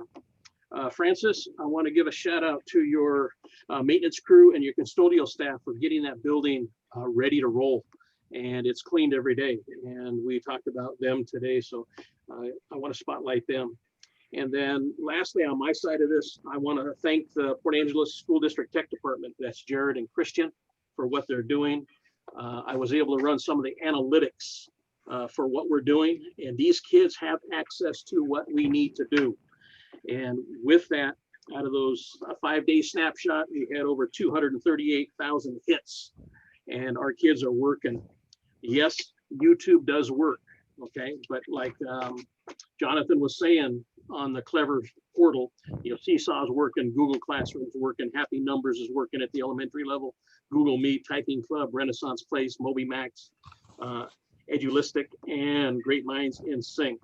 Some of the platforms that we're able to access with our AmeriCorps workers for these young kiddos, and that they don't have an excuse not to get it done once they're on that campus. So thank you for your support, Michelle. Thank you for your support, Francis. Thank you, Board of Directors, for making this thing happen. If you have any questions for us, bring it on. I'm ready. Michelle, are you completed? I don't want to break in unless you are. No, I still have a little more to do. Okay. If All there right. are questions specific to the Learning Center, I think this is a good time to ask those if there are any. Well, one comment I would like to make is that I'm so proud. This is a wonderful, wonderful idea. I can tell it was a team effort. Dwayne and Jonathan and Tia for grant writing, and Lacey, for helping. I mean, just a great idea. And I can't wait to get out there, and I hope I'll receive an invitation to go sometime. I'm dying to see it. I've heard so much about it. But congratulations on your good work at the Learning Center. And board members, do you have any questions or comments specifically about the Learning Center? I can't see you, so you're going to have to speak up. Okay, well, this is great. Your creativity in that community is just wonderful. It's outstanding. I think all of us have had to really stretch to come up with new ideas to help engage all of our students. This is a really difficult time for families and for students and for teachers. So thank you for setting this Learning Center up. We really appreciate it. Well, on Hey, behalf, this is Francis. I just want to make a comment because it's something that really transpired quickly. Really gratified to hear that the challenges we had, I guess, listening to the conversations of everybody, the challenges that we're faced with today is really overwhelming. But the opportunities that it has given our youth and our families is something that we've really strive for in that manner. But I think everybody, and really our maintenance was the ones that really behind the scene put this together. When we walked in there with Michelle and having the opportunity to take a look at it with our staff and whatnot, did we think it was going to happen that fast? Honestly, no, we didn't. But we were successful in making it happen. It's something that we're really taking a look at for the future because we really don't know what the future is going to hold for us right now. And it's something that we're taking a hard look at in other areas because we still have a lot of kids that are falling between the cracks and we're worried about. No different than you are through that process, but our hands go up to all of you and to working with us and being partners and making us a team effort for everybody. And that's from the students as well as the teachers and everybody that's involved with this process. And Dwayne, you're definitely a big part of this just as much as everybody that set forth on making this successful. So again, thank you, school district, for this.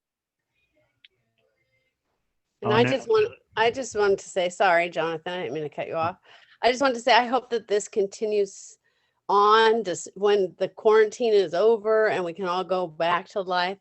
So when I see those pictures of the community that's going on there, I think that's something that our kids across all of our genres of children are missing. They're missing it desperately, and you've created that. And I don't think that can be overstated how amazing what you all are doing out there for those kids. It just, not just those kids, but your community. You know, so I thank you so much for that work that's going on. That's all.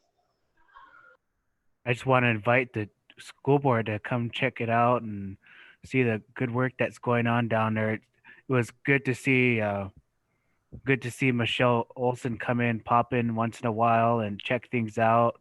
Craig, just to see our leaderships present in the building, it makes a difference, and it's rewarding to see these things happen. But I also want to thank the school district and the tribe for all the hard work to make this happen. It's whenever talk to somebody about this building, I just have great pride for our kids, and that they can look down maybe 20, 30 years down the road and they'll say, look at what they did for us, to help us graduate, to help us get through school, to teach us who we are. So I just want to applaud each and every one of you for all of this. So Hodgson, thank you. And I want to loop back around, President Long, to make sure that, you know, the application of the day-to-day and the work that's happening in the Learning Center, absolutely, that's frontline. And, you know, the job of both AmeriCorps members and school district employees and employees of the tribe, outstanding work. But I have for the vision of this center, you know, Francis, Tanya, and Tia were critical. You know, coming together, you know, in August and having a vision, and how, you know, we can support tribal learners, and the work that they did in such a short period of time, as Michelle has referenced, is completely outstanding. So, Francis, Tanya, and Tia, phenomenal work on your end, and very much respect for that work.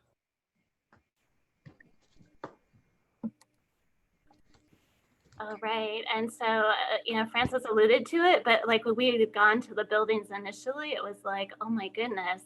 And literally, like when you've seen those home makeover shows, like by the time we came back, it was just incredible what had happened. And again, to, you know, tie into Francis's comments as well, it's, you know, identifying that need and having high expectations, right, for all of our learners, but knowing that we want to provide those high supports and, you know, give families and students, our students and our families what they need, and to keep that hope during these times when often that can be hard. I think often as well, when we think about the pandemic, it's super easy to go to that point of all of the things that have been challenges. But I definitely have to say that this is a huge positive, our partnership out of this. And I agree with Francis as well that our plan and hope is that we can continue this project that we've started, this partnership to support our students with this model that we've developed together. And we have recently collaborated with the tribe for another grant to help keep this continuing as we are headed into January. So yeah, it's just been an honor. So they didn't really give me a time period when they said for me to create all this. So it's been great to be able to have the team share. And so I have also worked with many people across the district to try to put together a little bit more of a snapshot of some of the teaching and learning. So Jenny, thanks for moving to the next slide. So again, oops, we can go back. There we go. So really, you know, the goal of our partnership is to collaborate, create those learning communities, and close those opportunity gaps, increase academic achievement so that we are graduating more of our Native American students. That's really the goal of our partnership and of the MOU that we have. And how are we going to do that? I mean, tonight we've highlighted just a few of the strategies and pieces that are in place from the tribe to the district working together. And what we're doing is really implementing best practices. We're including culturally responsive strategies, providing the sovereignty curriculum with a focus on that Klallam history, the experience, those perspectives, the language. I'm excited about where we're headed with all of these pieces. So we'll share more with you here as we go tonight. So again, Reba kind of alluded to our numbers. One of my favorite little guys celebrating his birthday with a book there at Dry Creek. In the slide, you can see what Reba had referenced at about 488 students, and we've identified them across the different schools and the grade levels. So lots of students and families we're interacting with. Next. So again, you know, sometimes this is helpful. And so just to put in perspective, our enrollment, you can see there 1819 as compared to 1920.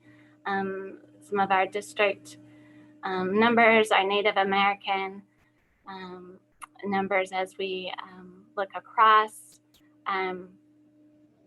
often, I shouldn't say often, but there's sometimes a little bit of a disconnect between like what our Skyward and state OSPI numbers can sometimes be versus what our numbers are that our Native American interventionists have gathered from students self-identifying or students, again, in families sharing information with us. So again, we're just excited about the large number of students and families that we are able to interact with this year across our district. Next. So attendance, right in the middle of a pandemic, yikes. But really, this is exciting. So OSPI is tracking attendance, and they are putting out percentages that look at the percentage of students who have less than 2 absences per month. And we know that students who have more absences than that, we consider that over time to be chronically absent. So we're really looking at a positive here. And you can see as we looked at data from 1819 to 1920 with our Native American students that we saw an increase in the number of students missing less than 2 absences per month. And then when you take that data and compare it to the state, also an increase. And then again, we've listed 2 or more races as well, because often we'll have students identify as Native American along with another race as well. So those numbers are important. And you can see across all groups, as far as amount of growth, where the growth really is. So, again, I think a testament to the focus between the tribe and the district with our supportive families and students with the Native American interventionists, and that work to keep students engaged, and if there is a barrier, really working to provide that support. So continue on. Kindergarten readiness. We do a screening each year statewide, that's the WA Kids, and it screens across those 6 different areas there at the bottom. And this is literally right as students are coming in for their first days of kindergarten, and over like the first probably month and a half. So we usually have until just about the end of October to complete different assessments with our students. And so it's looking at, what are those skills that they're bringing in to kindergarten. And so I've pulled out the numbers off of our OSPI data, looking there at the Port Angeles School District from 1819 to 1920, and then looking at the Washington State. And so, again, an area that we want to delve further into and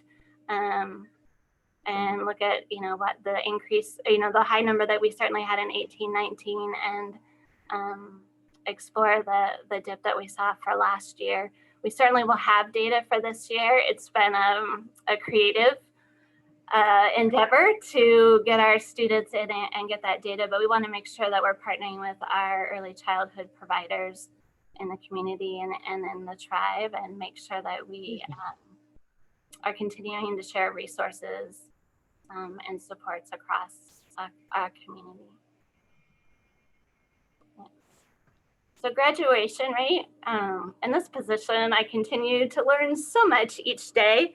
Reba talked about earlier in her talking with us about, the senior class and the number of students that she had start as seniors and graduate as seniors last year was a high percentage of, all those students that she identified.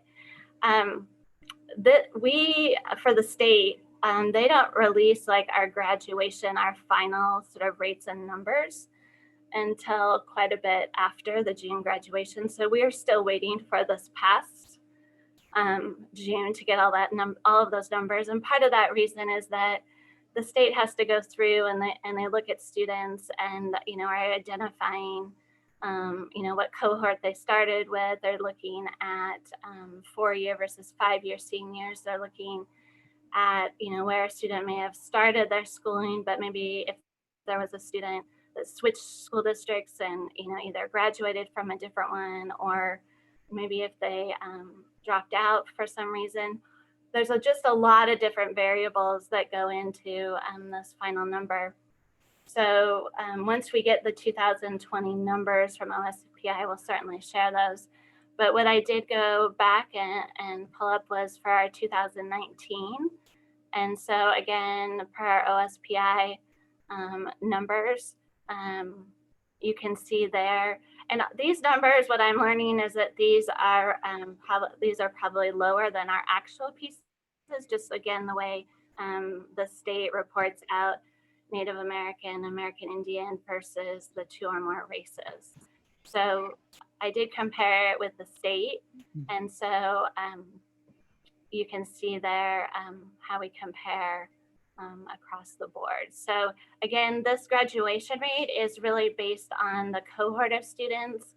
And so they're looking at that percentage that began at 9th grade and then graduated. So it's complicated. We'll continue to learn more about it and share that information as we have it. So discipline. Exclusionary discipline, how we would define that is, so anytime a student is not able to participate in their instruction, and you may not remember this, but over time that has changed. A few years ago, we used to count exclusionary looking at out of school suspensions, right, or in school suspensions, those kinds of things that are more obvious. But what we also knew that was happening in the state, brought this forward, was there's also those times when students are at the school, but they're not in the classroom, right? Something's happened that they're not receiving instruction and they're somewhere else. And we want to start accounting for that and better understanding the frequency of that and where it's happening and why. And that's where we have put in programs, our positive behavior interventions and support, and the different behavior supports we have across the district. And so these numbers include your in-school suspensions, your out-of-school suspensions, your exclusions from a classroom if a student's missing instruction, if they are missing more than 5 minutes. So an example could be a student was struggling, the redirect from the teacher wasn't working, so maybe a support person came down, they tried to reset the student, they were still struggling, and so the decision was maybe made to pull that student from the classroom to provide more intervention, and so they may have missed instruction for that time if they were in the office or somewhere else. So we're going to be continuing to work in this area to identify best practices, and I'll be talking more about this as we are working with our ESD around inclusionary practices, and we're starting some professional development for our staff with that as well. Okay.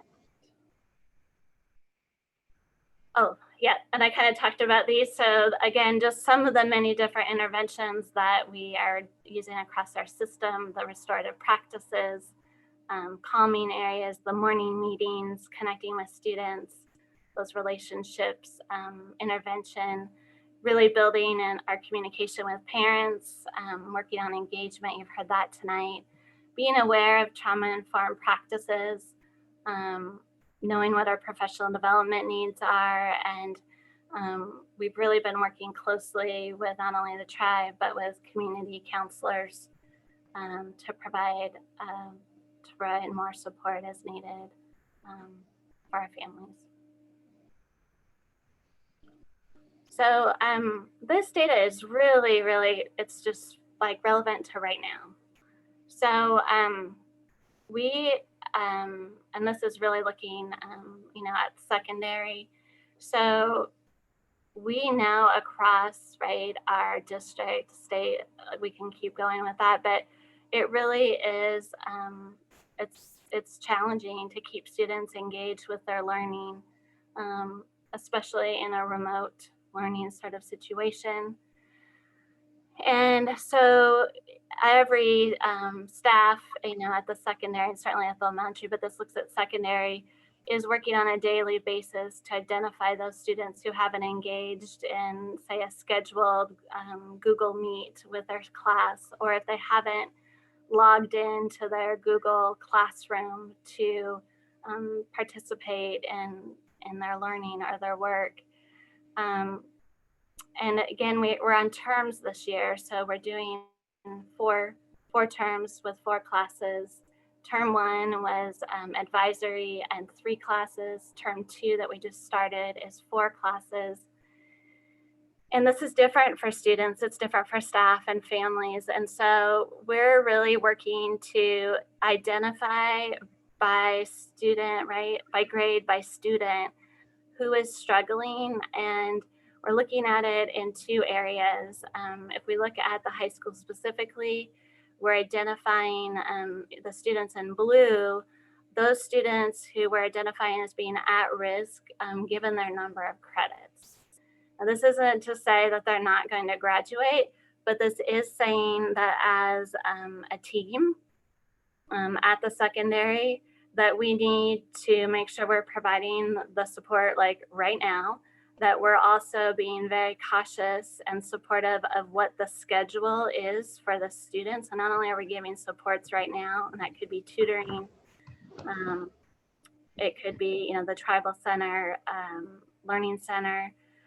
It could be that if they were not passing a core class in term 1, that we are automatically rolling them over into term 2. That is one of the beauties of having the 4 terms. We are giving students more opportunities to earn those credits. The areas identified in the pink, those would be students who we've identified have 1 or more Fs in the core subject areas. And core subject areas we're looking at is math, ELA, English, and science. We know that those are critical for them to move forward. And again, you can look on here to see, there's positives and challenges as you look at each grade level. And that's what individual teams and teachers are working with on a daily basis and with interventionists to make sure we're giving support to every child and what they need. Again, our setup with the terms does allow us to attack the core and make sure that they're passing in those areas. And the electives, we can kind of push to the back a little bit. We have some more flexibility with those. So our schedule is helpful that way. You can see, again, as we look at freshmen, right, you can see the stair steps that go up, right? Those are our students newest to the high school. For all intents and purposes, they really haven't been there yet. And so, yeah, we are worried and working again to put in those supports. We also know that going forward, that we want to continue to make sure that we are creating a system of support from our whole system, but also from like our 7th grade to our 12th grade. And we know the more that we can help our students be successful in the core, the better that they will do overall. And so we're going to be, again, collaborating and looking at what our current practices are and what are pieces that we may be able to do differently to provide earlier interventions and support. So again, this is the newest data, again, coming off of term 1. Next. So again, we have an MOU that goes through 2021, and it's really about an agreement and a partnership. And overall, I hope tonight that by the time we're through here that you have had a chance to see the celebrations, to see progress, to see areas of growth. And this is our opportunity to come together to begin, or adding on even to plans for our future. And so I'll continue to share some more information with you. So next. So what I did to set this up is, so if you're looking at the memorandum of understanding, there's a portion of it where it talks about the district and tribal mutual responsibilities. And so I just numbered those bullets, and that's kind of how I'm referencing it. So again,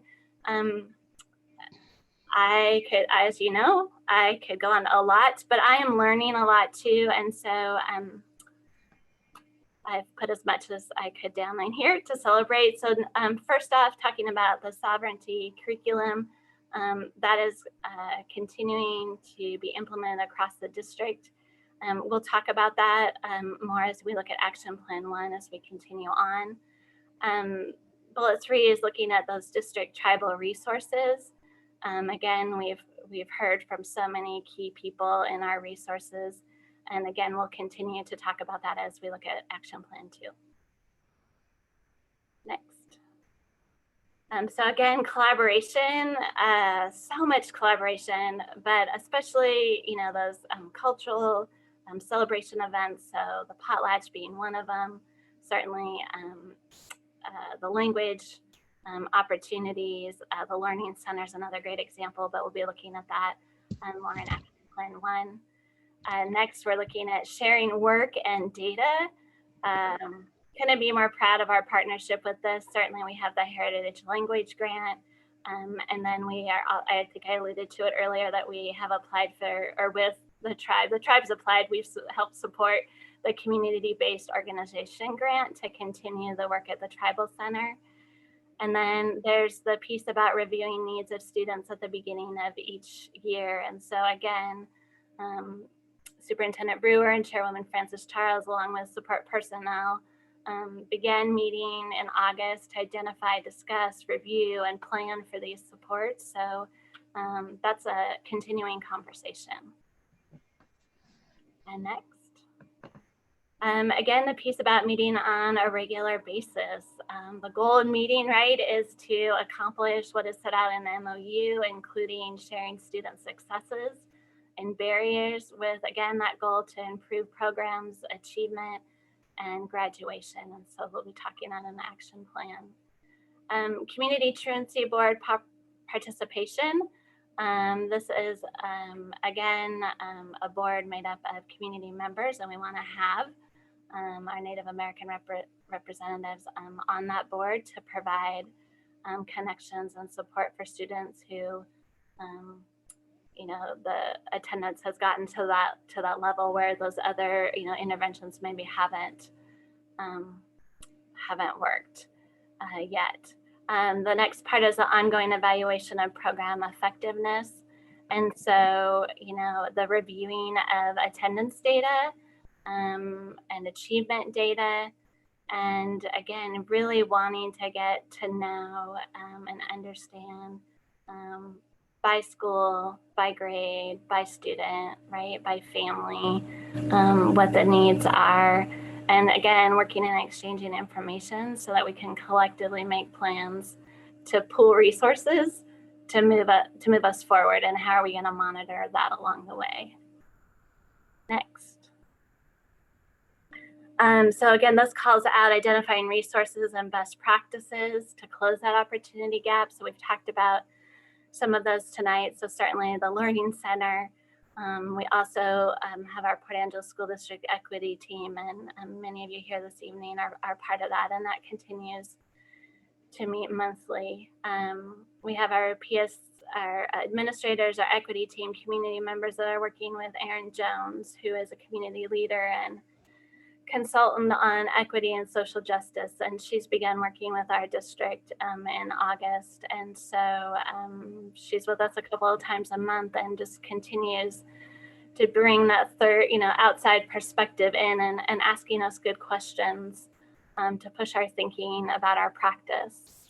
And then going to focus a little bit on Dry Creek as well. And 1819 received a focus school grant to provided some more support at Dry Creek in terms of academic and behavior support. Last year for their Focus School iGrant, they focused on a wellness educator, which really, again, worked at the school to support our students, and Brittany Martin was in that role last year and did some phenomenal work with students, families, and staff. This last year as well, we had a special services grant and some coaching from the ESD around best practices for inclusion for all of our students. How do we support the needs within the classroom? And we're going to continue that work as well. And this year, Tiffany Bloor is there, you know, in that leadership role. And across all of our elementaries, we're going to be working with Dr. Ann Rinker from the ESD with the Inclusionary Practices Project. And so starting to, again, look at our teaching practice, listening and, you know, getting feedback from student, staff, and family, how we can improve and continue the best learning for our students. And then we're continuing to do the Focus School grant. We're waiting to hear back on that, but looking at, again, adding a family support specialist that would, again, work to connect families and students with the resources that they need. Next. Again, the Johnson O'Malley and Title VI meetings. So these are separate. This has been a good learning for me about just, you know, how these, what these are, these different groups, and how they are organized. And so we've heard about the Title VI piece, and I'm learning more about the Johnson O'Malley piece and the tribe's role with that. So I know that we'll continue to look for opportunities to collaborate across both of those. Again, we're doing an annual joint meeting. We're compliant in our expectations for federally funded programs and are working together.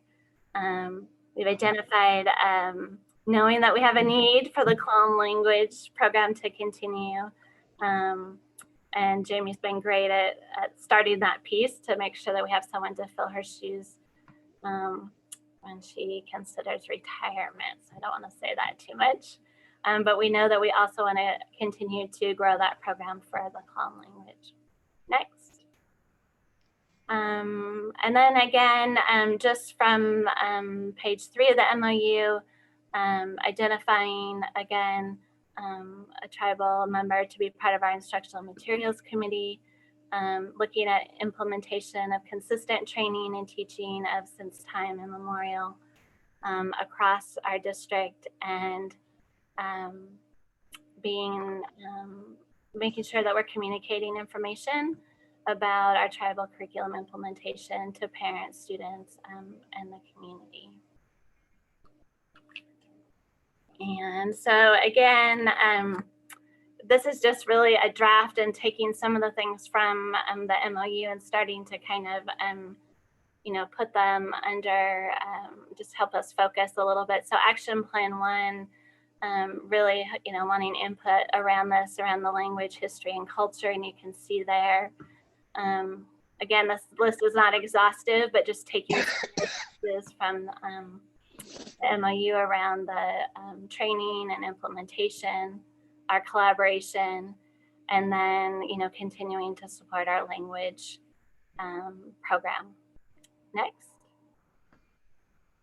Action Plan 2 is really getting into the teaching and learning supports. So again, continuing to collaborate to identify students, to provide interventions, monitor that progress across the different areas, you know, continue to pool our resources, continue to identify resources and best practices, work with the Lower Elwha Column tribal staff to support our students and families, you know, who are struggling with attendance, and making sure that we are representative on our truancy board, and again, coordinating, you know, our meetings to gather input from families.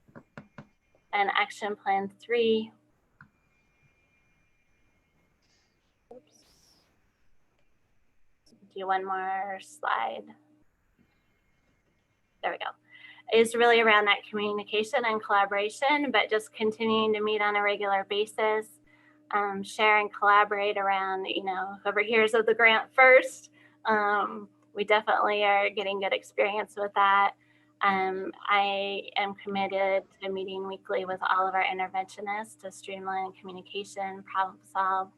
And again, we're committed to collaborate to make sure that we're resuming our Johnson O'Malley Title VI meetings and making sure that we're following all safety and health practices. All right, so I know that was a lot. There's just a lot to celebrate about our partnership. There is work to continue doing to fine tune. So I am definitely open to questions, and certainly I think we have it on the later to have a discussion about it. So I'm not sure how this goes from here. Well, one thing we need to do is to thank you for an absolutely wonderful report. Well written, easy to understand, and thank you so much, Michelle. I know you put a lot of work into that. We appreciate that. I just, I think maybe we can have discussion when we get into action items about each of these documents and so forth. So again, let me thank you for all that you presented to us tonight. This has been quite a marathon of information, and it's been easy to understand, and we appreciate you very much. So thank you for that. And that'll take us now down to discussion and action items. The first 90.01 is the approval of update of Indian education policies and procedures. Marty, would you like to guide us right here?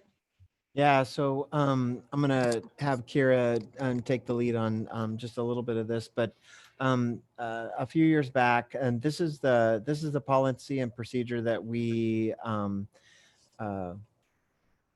submit to the federal government for the federal grants, and the board has approved this policy and procedure. I believe it was 2 years ago. The federal government's asking us to reauthorize that on an annual basis.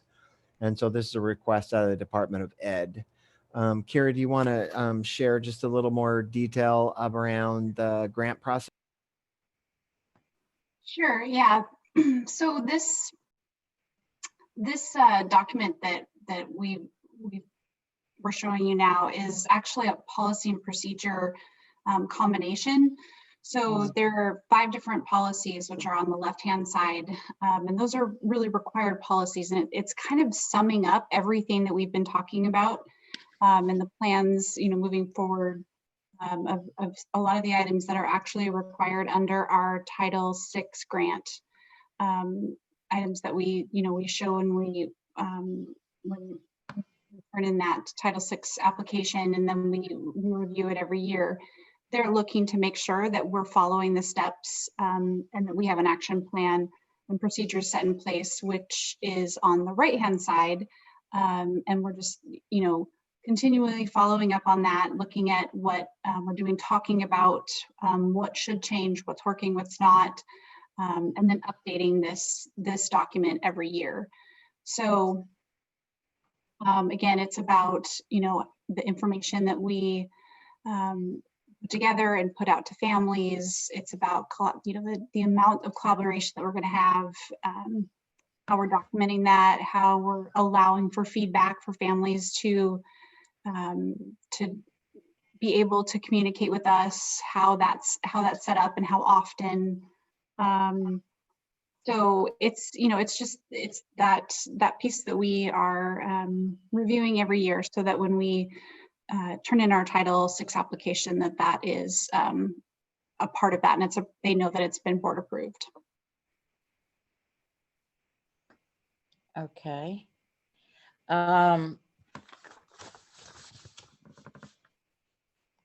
So before we have discussion, we need a motion to approve. Director Long, I would like to ask if the tribe has been given this document before tonight's meeting to review.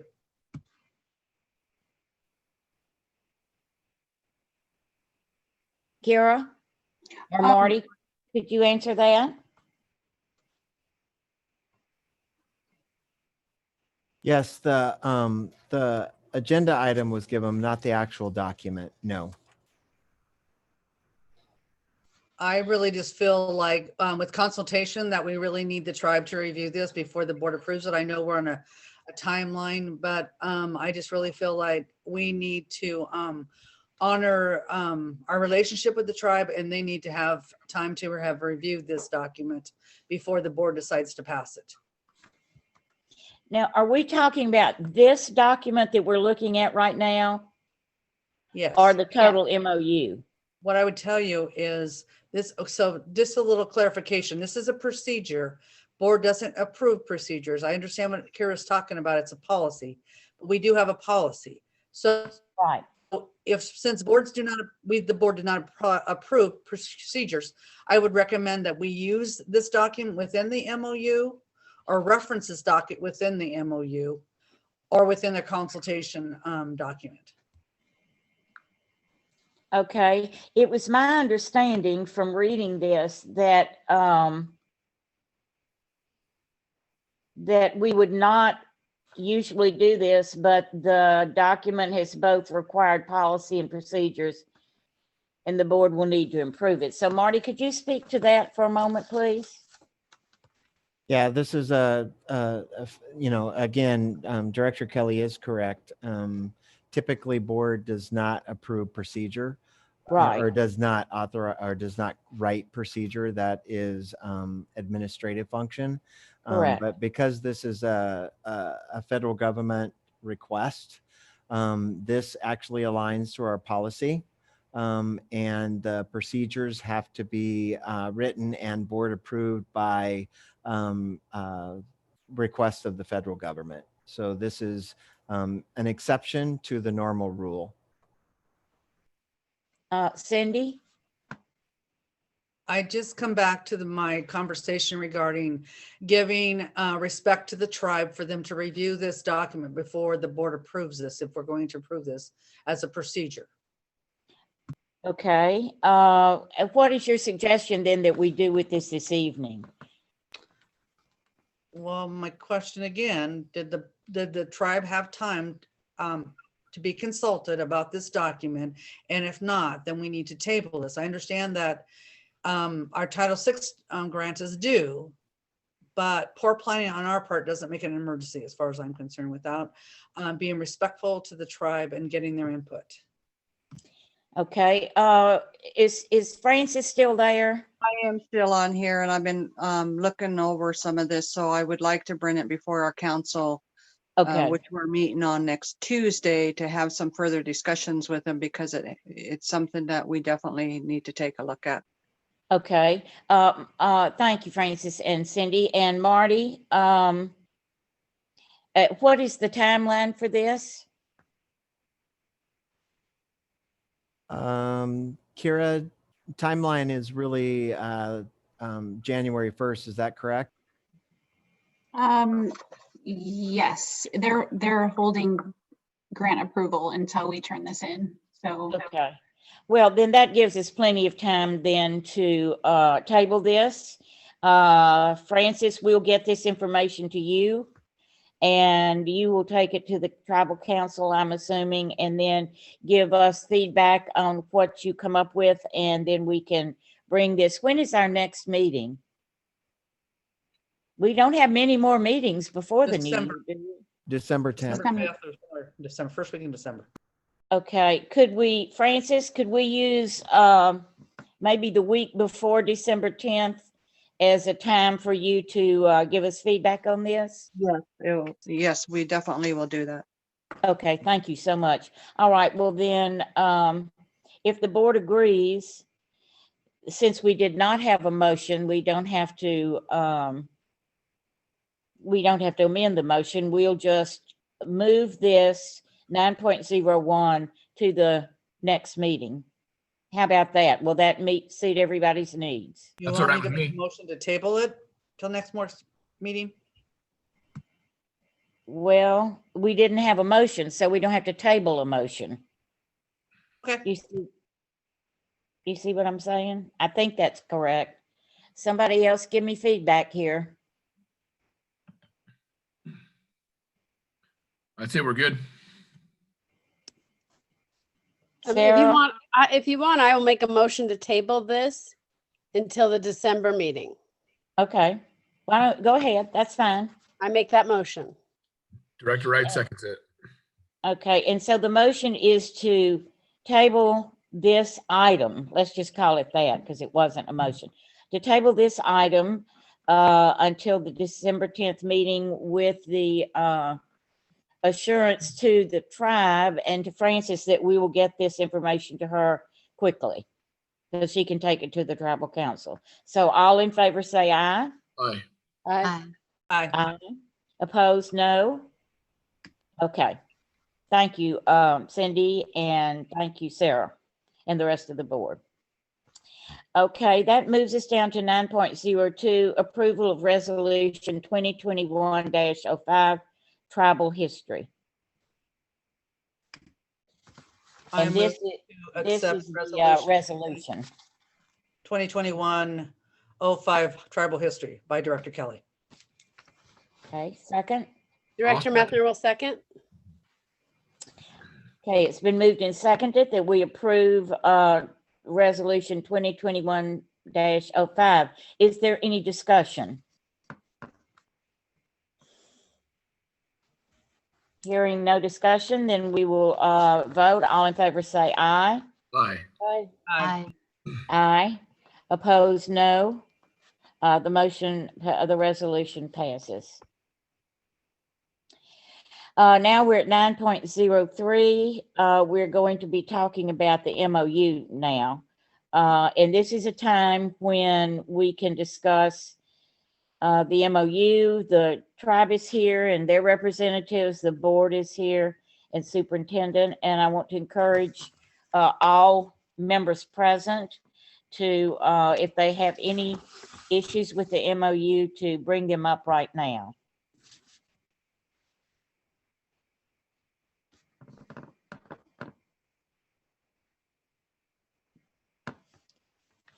Are there any issues that we need to discuss about the MOU as it has been presented? This is Director Kelly. So the only thing I would say is I really look forward to a timeline matrix to be tied to some of the examples Michelle gave tonight. I think a timeline is very beneficial to our students, especially as they're not in our education system very long. And it'd be really great to make sure that kids are excelling and that we are helping our kids before they get out of the public education system for the next journey in life. Are we talking about a timeline for the action plan? Yes, it's so the stuff For the that action plan that Michelle presented? Yeah, she took some of the stuff out of the MOU and used them tonight. Okay, Michelle, can you respond to that? Yeah, absolutely. Cindy, you know how I am about a plan. So yeah, I was hesitant to go too much further into a timeline, but definitely want to get a timeline and get as well responsibilities to start with some of these pieces and what our check-in points would be. I really wanted to just really get input tonight before we move on to that next step. And I just remind the board that the plan is only through August of 2021. So we really should be having a conversation about things that may be still relevant in the agreement or things that now have come up due to our current situation in our education system. Cindy, how would you suggest we do that? Would you suggest we do that in one of our work study? That might be a fabulous idea. Okay. When is our next work study? Jenny or Marty? I don't have the board calendar right in front of me. Scheduled for January 14th.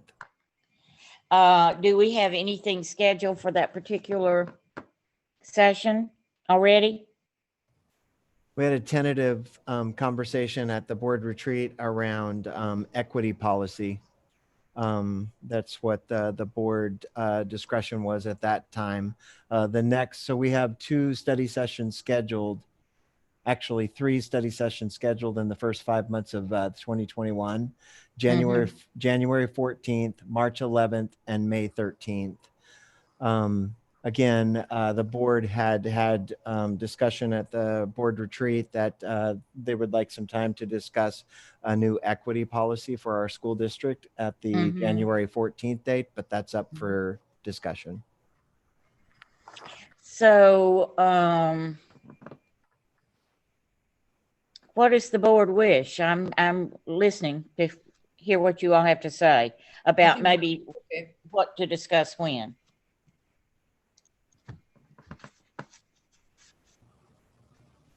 I would say that I think we should stick with our equity work in January, as we had already discussed. Mark Okay. said we have 2 more meetings, and this MOU isn't due again until August. So we have some time to work on and hopefully we'll have more input onto what changes need to be made to the MOU. And we can work on that maybe on our second or third work session that we have. Okay, let's look at those dates again. One is in January. You would like to stick to the equity issue because Yes. we'll be finished with our training then. Is that correct, Marty? Or is that going to be ongoing? Yeah, that will be ongoing, but our work with Aaron Jones will be complete. Okay, well, I think that might be a good time to go ahead with equity then. And then the next study session, when is that? March 11th. March 11th. Cindy, do you think that gives us enough time? I think it will, because also just because it's done in August, you're going to have to do several, I would think a couple, or maybe more consultations with the tribe regarding updating the MOU. Okay. Can I hear from the board? Do those 2 dates and those 2 topics match for everybody? Sounds good. Katie? The March 11th board meeting is dedicated to the budget work session. Long day. Well, I don't know. There's May 13th. Is there anything on that, Jenny? No, we have nothing on May 13th. I'm getting concerned if we wait till May. I think so too. That we are not going to get this done, and we are not going to have enough time to do consultation with the tribe. March 25th. March 25th. Who said that? Jenny? Yeah. And what are you saying about March 25th? I'm saying it's open if we want to do a work session then. Well, we could take an hour or so and add a work session. It's not going to hurt us to add another little work session. Those are good for us, and it gives us enough time then to really interact about issues. It's harder to do it at a regular board meeting. Okay, well, why don't we how does the board feel about that? Give me some feedback. Cindy says good. Yeah, my schedule doesn't extend that far, so back in your map. We'll send you a reminder. I have an assistant now. That goes locked in. Oh. Yeah, we're good. That's pretty impressive. Okay. Well, good. Well, that sounds like a plan. And if anything comes up, we'll have to talk about it. But I'm glad to have those things planned. Okay, now I've lost my train of thought. Where are we? Oh, yeah. So should we? Does the tribe have any input? We'll get feedback from the tribe, right? Francis, is that correct? Yes, definitely. Okay, thank you. Then that's what we'll expect. And we'll send a memo to Francis so she can get all these things scheduled and can know when we need what, when, so forth. If that's all right with you, Francis. I'm going to assume that's a yes. Okay, so Marty, I would Are like we- to I would like to give like an opportunity for the tribal members in the room to have discussion and dialogue around the MOU in progress, or concerns or additional action items. I noted in the chat that Jamie had suggested an amendment to include the Heritage Grant in the next MOU. That's good. So if you deem appropriate, President Long, I would like to open it up to tribal members to share thoughts around the MOU and celebrations, concerns, etc.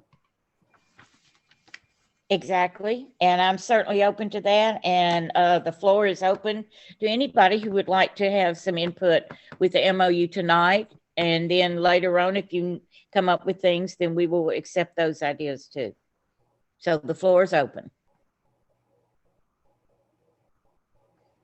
I think what would be helpful for both the school district and the tribe is to have someone like Laura Lynn come in to do a training on MOUs between tribes and schools. I know they do that as part of the sovereignty curriculum training, but just to have a standalone one just on MOUs. We're probably the first to have a MOU. Our first MOU was in 1999, or might have been 1998. Before the Language Act and History Bill passed. But, so much has changed, and I think it would be good, people change, different people. And so that's my advice, is to have somebody like Laura Lynn come in and do a training for us. Now you have to tell me who that is, Jamie. Oh, I'm sorry. Laura Lynn works as a consultant with the OSBI Indian Ed office and with the sovereignty curriculum. Okay. And so she's gone around the state giving trainings with, about the sovereignty curriculum to different school districts. And we've had several trainings here with the Port Angeles School District with Laura. Either that or Cindy, maybe you know somebody who might be able to give a training on MOU. I think Laura Lynn is a great suggestion. Laura works for the Office of Superintendent Public Instruction in the Native American Department. She does do lots of training. She sits on many boards across the state. She's part of our Native American Advisory Committee through OSPI. So Laura's a great person. Okay, now, are you saying, Jamie, I'm coming back to you now. Are you saying that would be a good thing to do to put in the MOU, or a good thing to do while we're developing the MOU? When we're developing it. Okay. We have a work session, having somebody like Laura Lynn there to help us navigate all the different changes, I think would benefit. So, Cindy, you've worked with her before? I work pretty closely with her through all my WASD tribal ambassador duties throughout the state.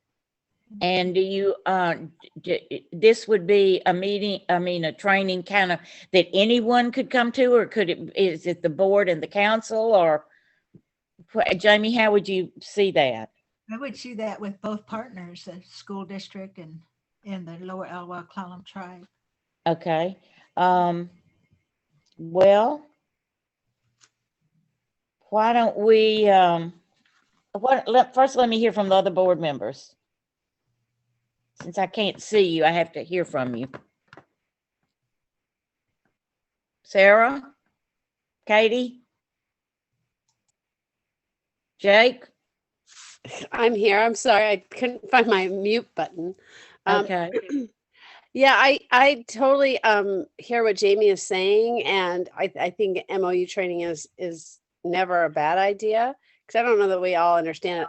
I don't know if we have to make it I mean, it would have to happen before we had this work session on the 25th, or is that March 25th? Is that what we said? Mhm.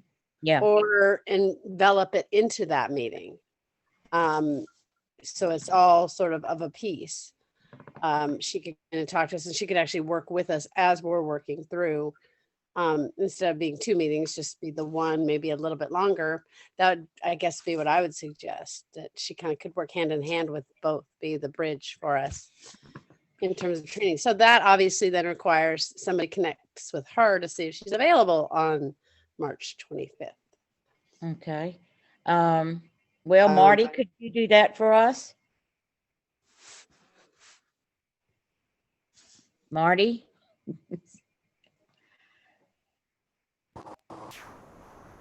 Can you hear me now? Yes, I can. I'm sorry. Okay.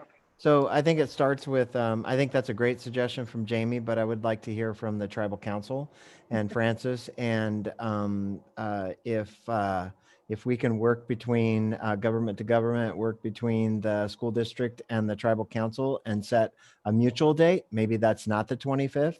And then, seek out if, again, the tribal council is agreement to Laura Lynn that we could schedule something as a kind of a partnership MOU discussion and creation. I think that's a great idea, but I think the missing link is, to work with the tribe on, their intent with that process.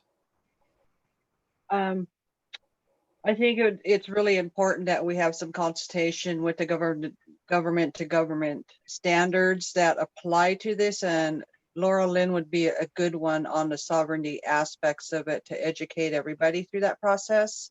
And I definitely agree with partnering in on getting her to come here for that just as well. And I'll bring it up to the guys about this tomorrow. Okay, Francis, thank you. Would you communicate with Marty about what you all come up with and maybe try and find a date for this? Yeah, we definitely will. And I will definitely talk with Marty. We'll give some option dates, but it would be good if you guys in return gave some dates back so that we're all on the same page. Maybe Okay. suggest 3 dates and then we'll come back at you. Okay. All right. That's great. We'll somehow or another, we need to go ahead and start looking at that, because trying to get a consultant in, and I know it's sometimes difficult.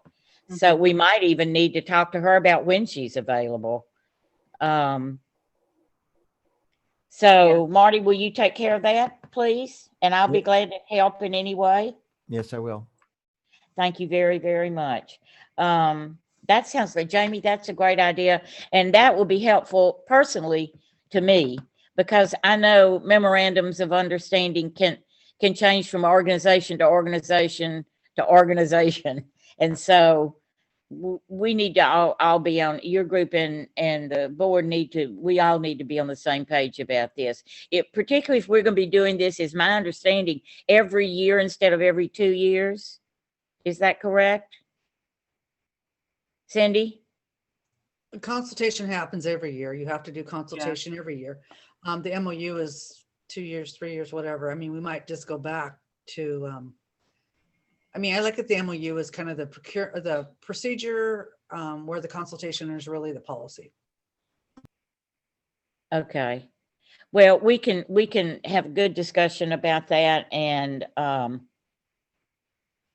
but right now we're looking for dates, and we're looking for a consultant, or for a specific consultant. Okay, so what else is going on now about the MOU? Do we have any other, Jamie? That was a great idea. Thank you. Do we have any other input from our tribal council or from any of the AmeriCorps folks, or anybody who's an interventionist, or Craig, any of you? I had a question with regards to the sovereignty curriculum implementation. What schools are implementing the curriculum? I know it's done at a standalone with the high school, but what other schools have taken the initiative to implement this state requirement? Marty or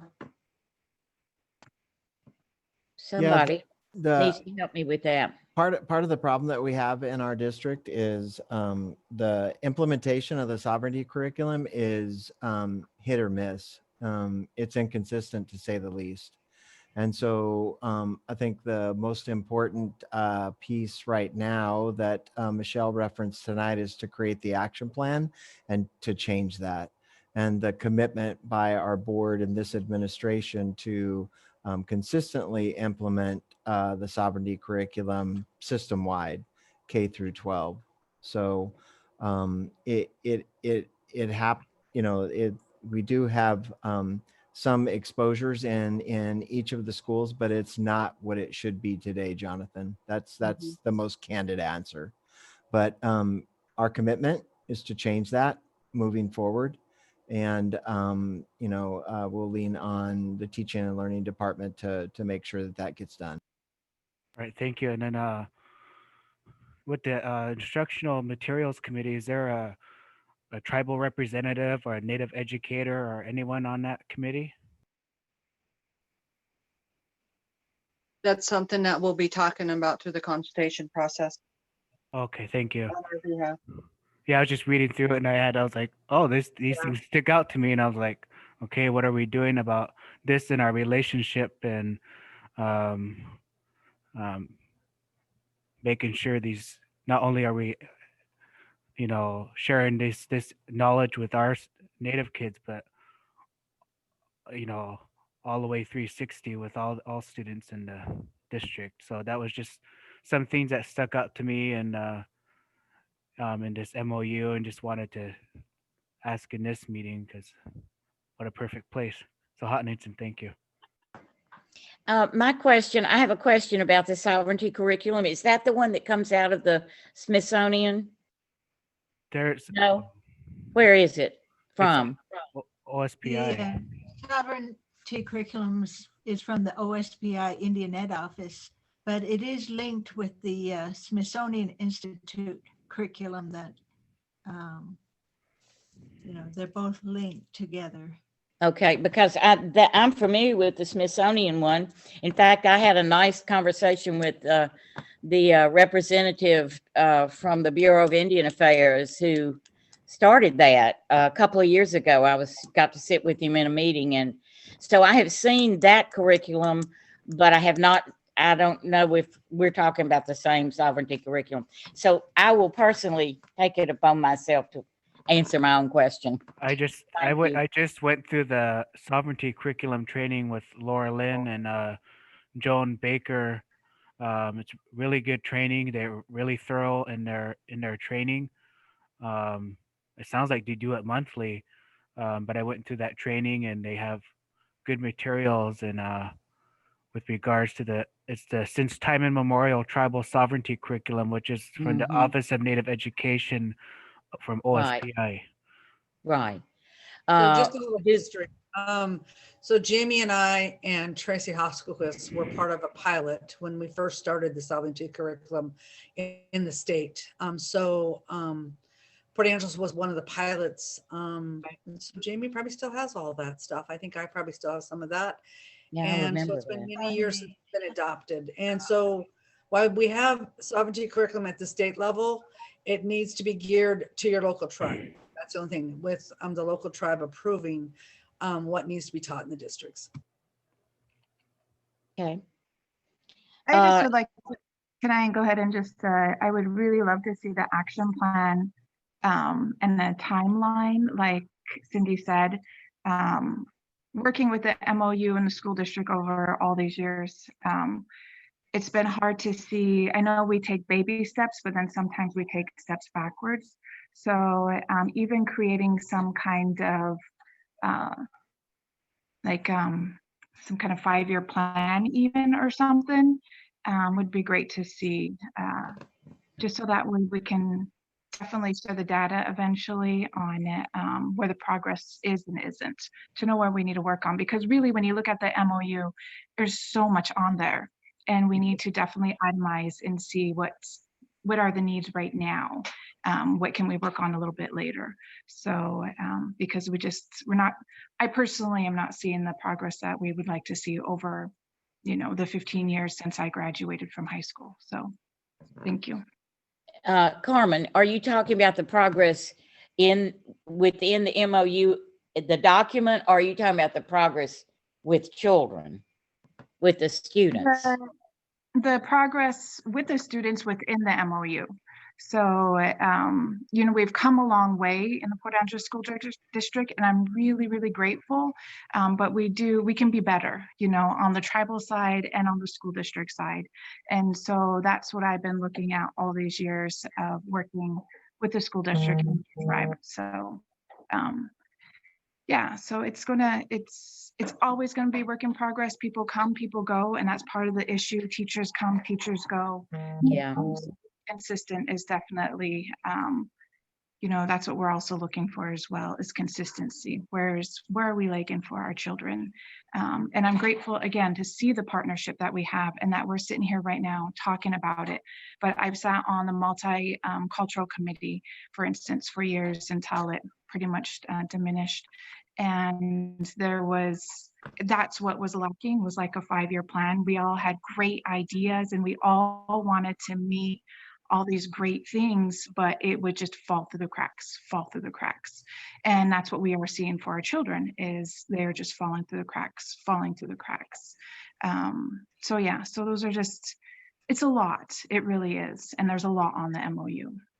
Well, I think itemizing. Yeah, I think what you're asking for, and me too, is we can get overwhelmed by big documents like MOUs. And maybe if we can do some prioritizing on an annual basis, and a 5-year plan always is a good idea.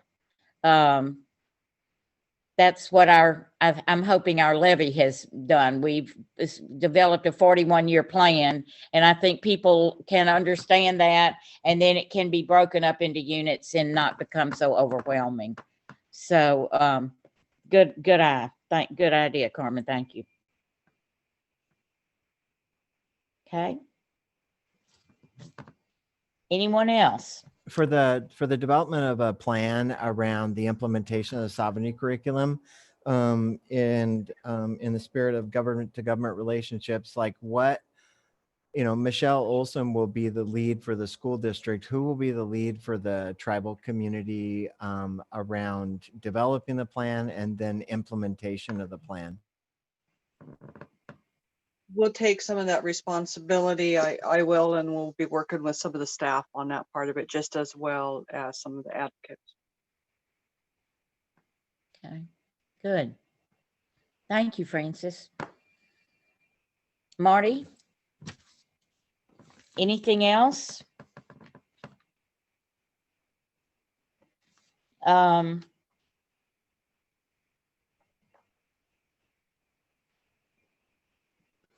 Well, if there is nothing else, we have a few more items that we need to attend to in our agenda.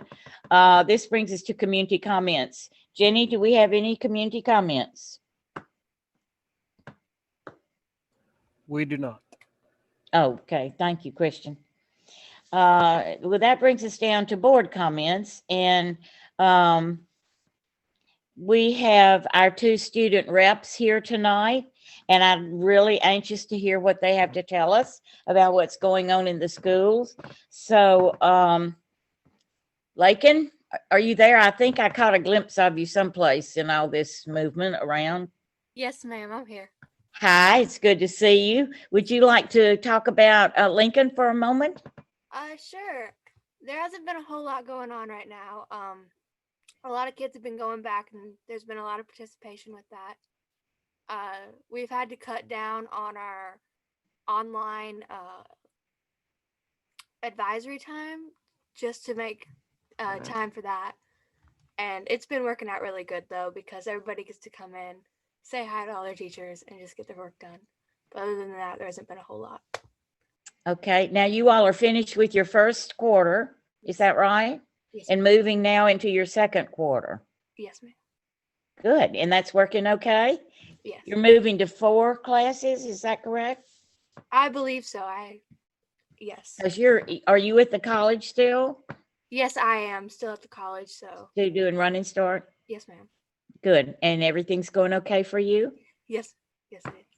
Good. Well, we're glad to see you. Maisie, I saw you for a moment. Are you out there? Hi, can you hear me? There you go. I can hear you. How are you? I hope I'm good. How are you? Well, I'm glad to see you. We're always glad to. So thank you. So I just wanted to talk a little bit about what's going on at the high school. I don't have a lot to say because, as Lakin was saying, we just started a new term, so 4 new classes. So I would say that from what I've heard, everyone's just getting settled into the new term, and so there's not much to report, although we do have some going ons at the high school we have freshman and new student tours happening soon to show some of the people that haven't been on campus yet, our amazing campus. And we also have the Thespian Society's new play is streaming, and they're streaming their production, which is opening tomorrow. So that's what's going on. And as Lakin said, we're really excited to have some students be able to come on campus and do some on-campus learning as much as we can. Yeah, thank you. Tell me about the sports. Has anybody done anything about practicing, or do you know anything about that? Yeah, so we are doing, they have the continuation of like the summer practicing, so sports are able to come on campus in small groups and following regulations and being able to do some practicing before their season starts. That's been really good. If you are ever up at the gym or the track or the field, you'd be able to see some happy high schoolers getting back to doing what they love. That's for sure. Good. Well, I hope you're all able to get outside and get some exercise. That's real important for all of us, not just the students. Okay, Cindy. Thank you, Director Long. So I've been doing the equity with Aaron Jones with administration and the community meetings. I attended a WASDA Ledge Rep meeting a couple weeks ago. Last week I did the recording for the WASDA annual conference. It's going to be interesting to see what that looks like. And then I've been attending the WASDA COVID-19 weekly meetings. I attended a WASDA Trust Lands meeting with DNR Commissioner Hillary France. We talked about the plan that's going to happen next year and our legislative priorities within WASDA and the DNR. I did a WASDA OSPI joint meeting to discuss the model policy language as it relates to Senate Bill 6263, which was creating a model educational data sharing agreement between school districts and the tribes. So WASDA is going to be in charge of doing the model policy.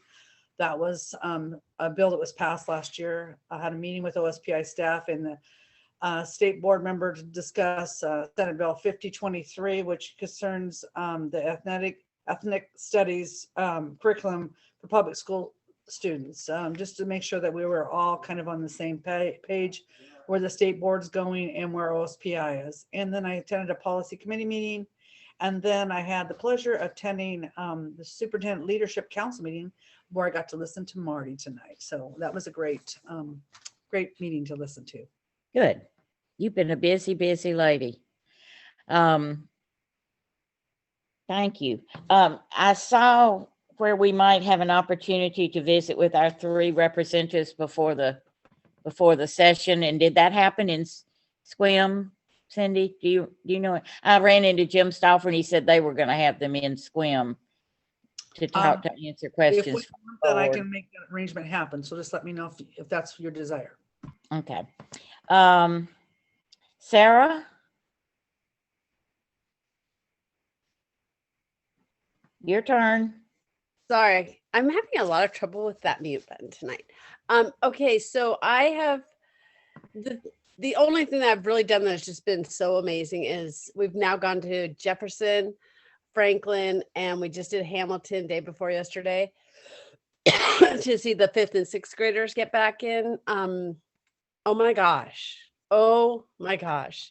Walking into those buildings and seeing those little cherubs sitting. Oh, Hamilton, you wouldn't believe these kids just sitting down. This is their first day of school in real, back in the building, and they're just quietly doing their silent reading. Everybody is just firing on all cylinders. Everyone's happy to be back. It was just, it filled me up because it's been kind of a sucky time right now. So I would like to come. We're going to do Dry Creek on Monday, but I'm hoping, and Sandy, I'm just going to bring this up with you right now, is maybe we could also fold into that going out to the Learning Center. Well, we got an invitation. Jonathan invited us. I have it on tape. So I'm wondering, we're going to Dry Creek at 10, and then maybe we could just scoot out to that. So that would make us hit all the buildings. Well, not the highs and the middles, but so, and then just, agenda reviews and things like that, the boring board stuff. But going out to the schools has just been uplifting. It is uplifting, and I've enjoyed also doing that. And I think our teachers are amazing. Our school administrators are amazing. Our school administrative staff at the central office is amazing. I'm just proud for everybody involved. It is just such a hard thing. And also, I got to say it again, food service and bus service, transportation is, and food is just, that is such a huge logistically difficult job. And they're doing a great job too. I did attend PAEF meeting. They have given out their grants, and we got that information. I think, did we get that in Friday notes? We got it somewhere. Anyway, they have made their decisions about teacher grants, and that's going to be a good thing. Tonight we approved it. You approved it on the consent agenda tonight. That's where I saw it. I knew I had seen it somewhere. Okay. Katie, are you there? I know you're there somewhere. There you are. I'm here. I just first of all, I just want to say that I'm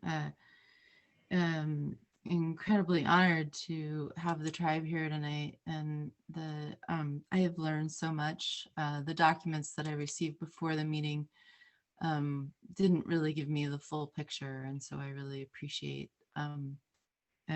all that I've been able to learn, and I look forward to coming out to the Learning Center.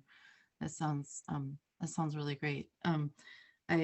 My kids in school have friends that are tribal, and I know that I understand the struggle of them falling through the cracks, and so I have hands-on experience, and I know it, and it really, it's really important that we work towards kind of working with those engaging some of those students better. So let's see, I've attended equity meetings, and I'm really enjoying those. I attended Marty presented at the Hanover Research Superintendent's meeting prior to the board meeting, and I did pop on to that and listen to not only, I think Marty does an amazing job at representing our school, and so it was really great to see him on a more of a national level, and hear from another school in Maryland about their rollout of their hybrid and how they're now having to go back to fully remote. So, these are some real struggles that we're going through. Yes. Let's see. I have an elementary student. As a parent, I had a very emotional week watching my child go back to school this week. It was outstanding. The only way I can compare it, I'm going to get emotional just talking about it, is that his excitement was almost like the same excitement you might see on like Christmas morning, like that sparkle, that spark, everything about it was just amazing. And he came home just just completely refreshed. And I look forward to getting our secondary students back in some way or another. It's really important. So let's see. I don't have anything else I really need to report. So thanks again to all the tribal members that have attended today, and all your work, Craig and Michelle and everybody. And I look forward to meeting some of you people in person someday. So thanks again. Good. Jake, last but not least, my friend. No, that's all right. You've been extremely patient tonight. Yeah, you would just wait what I have to say. Oh. No, thanks to you for being here tonight, members of the Lower Elwha Clallam tribe. I'm honored to have you as guests, and to that effect, I'm going to hold my tongue and leave room for you to speak. So that's all I have to say. Okay. And it is time to give our tribal visitors a chance to say goodnight, so I'm just going to open the floor for you for your input. Well, this is Francis, and I just really want to say thank you for everything that you guys have done with the tribe, but really for tonight. I know that we were to be hosting tonight on the reservation, but during these trying times, here we are on our laptops and whatever Yeah. it may be that we are during these times and whatnot. But all of our staff and all of your staff, I do really raise my hands up to your bus drivers, and seeing them making the routes that they do, and the opportunity for our youth is very challenging in that way. But we look forward to really studying and taking a hard look at how we can better improve the resources for our kids out there. Again, really concerned for the fashion of losing some of them, and really dependent on the interventionists to take a look at that, as well as what is it that we're lacking, and what more do we have to do. I know we're looking at some more of the computers, talking with Tia and Tanya and some of the other staff on things that we need to better for our youth, and seeing some of the activities that are very limited because of the distancing that's taken place, but trying to get them involved through that avenue. I am really concerned with, as well as all of you, in references to the grades. That's alarming already, and I understand the challenges that we all have with our kids getting online and participating in many ways. It's very challenging for grandparents and even some of the parents to understand the process of what our kids are having to go through, as well as having them getting tuned through that as well. Would like to see more, and I know that we're just starting to open up the school, but with the language programs for the curriculums in the elementary, Dry Creek on through, we'll do some more outreach in that area. I know Wendy was unavailable today, but it's something that we've been talking about, and she's been very instrumental on doing YouTube processes on that aspects of it for our community involvement, and having parents that are getting involved with some of the cultural aspects of it for crafts and whatnot to keep them busy, even the younger ones. Our staff, Tia and all of them, Tia, Tanya, and Carrie, and so many of them are doing what they can to scramble and taking some of the phone calls with the parents and some of the guardians in regards to what more do we have to do? I mean, this is scary, trying times, and we don't know how long we're going to be here through that process. But my hands really go up to all of you for all of the work that you do.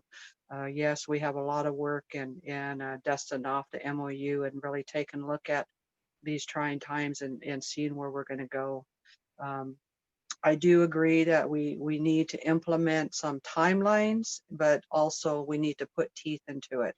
Not only with our tribal parts of it, but also with the school districts the responsibilities of those roles and the format that we're all looking at from not only our parts of it, but through the whole process, and see what more we can partner on that part of it, because we're here. Our kids are definitely going to follow through the futures as the generations that we have.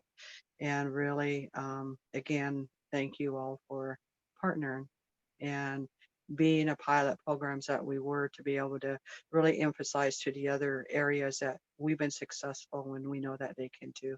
So that's all I have to say. Thank you, Francis. Your leadership is amazing. I tell you, this is a happy time for me personally to be able to work this closely with you and with your people. I'm glad we're doing this. It feels good. And one thing I do want to note is when you do go down and look at the Learning Center, make sure that you have an opportunity to go to our new Head Start building. Absolutely. No, I'm not leaving till I see the babies. I have to. That's my feel good moment. So yes, and we'll make a call out there and tell you when we're coming. Okay, or ask when we can come. Yeah. All right. Thank you so much. Anybody else? No crying, Sandy. I'm not going to cry. I probably will cry, but it's cry. okay. I don't cry out loud. I just let tears run down my face. Hot kettle, Sarah. Oh, I tell you, you should have seen me at Hamilton. I was bawling left and right. It was ridiculous. Yeah, we just seeing the kids, they are so glad.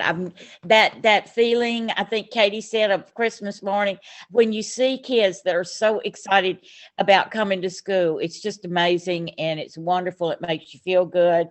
And all of us need to see that because all of us are working so hard, double duty these days to try so good, right, Sandy? They're so much better than we are. They all have their little tiny masks. Oh, yeah. And they just always beat grown up. The door. They took their hand sanitizer and they went put their little. Oh my gosh, they're just. Oh, I can't even. They are something else, and they know what to do, and they do it. And the teachers know what to do. Enough credit. People have not given children enough credit for how well they're handling. And I know it's hard. I know particularly the older you get, the worse it is, and these kids are suffering. I would not minimize that, but our little cherubs. As I think Gary Pringle said, they didn't know any different. They thought, hey, this is what kindergarten is. I go, I stand 6 feet apart, I zombie walk, and I put my little mask. Oh, so good. I guess as this school board director, I'd like to know on the protocol what we have to do to get into schools, because I don't know the protocol. All you have to do is give them a call. Just call them and say, I'd like to come in. Is this a good time? And they'll say yes or no. And you just go and you don't, the thing is, you have to have your mask and stay 6 feet and do what they're doing. They'll be a good example. They're a good example for grown-ups. Really good. They know when to walk on one side of the hall, and they are great. The kids are great. It's an amazement. It really is amazing. They're wonderful. But yeah, Cindy, you go out and Katie and Jake, when you can, it'll make your heart feel good. And also the teachers need to see us. They need to know that we're not afraid of them and we're not afraid of the children. And you just still walk through and it'll make you feel good. Okay, I'm into that. I kind of have been avoiding visiting, like I avoid visiting everything these days. Yeah. So I know. I'd love to get out of the house. It really is. It's not that scary. I thought I would be scared, but I wasn't. I'm not scared. Everybody knows what to do. The administrators, the teachers, the children, they'll guide you. I was more worried about being the scary one. Oh, no.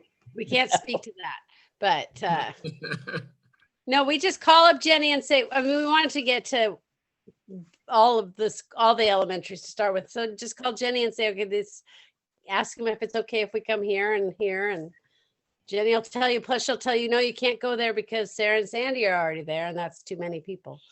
Yeah. I'll do your policy and go through the superintendent like I'm supposed to do. Thank you. Yeah. Just call and they'll let you come whenever you want to. They're real good about that. Okay. Anyone else now? The floor is open for any discussion about anything that happened tonight. I would just like to encourage board members and whoever else has any cultural questions to please reach out anytime. I know Jamie Valdez, Francis, Wendy, I am more than happy to answer any cultural questions if you're looking just for some more understanding or anything like that. So the more communication, the more questions that are asked, the better, I think. So please do feel free to reach out. I'll send my information. Well, Jenny already has my information, but I'll make sure and get that all out to the board as well. So thank you again for tonight, Hutchinson.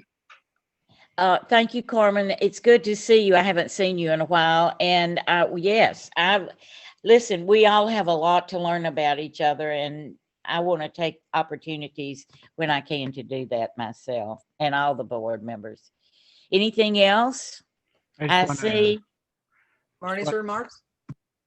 Well, I haven't gotten to Marty yet. I'm waiting to see if anybody else has anything they need to say.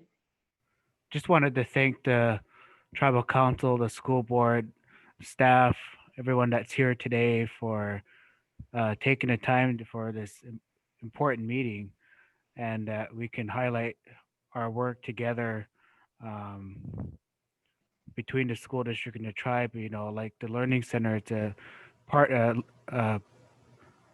journey of partnership and student success, and you know, it's an honor to work with each and every one, to work with our interventionists and to know the hard work that they do with our students and the teachers and Jamie and Marty and Michelle, Craig, Cindy, Akustanak Johnson, but to be able to build those connections, build those relationships, not with just the staff, but the students, and to see our students just, you know, grow and blossom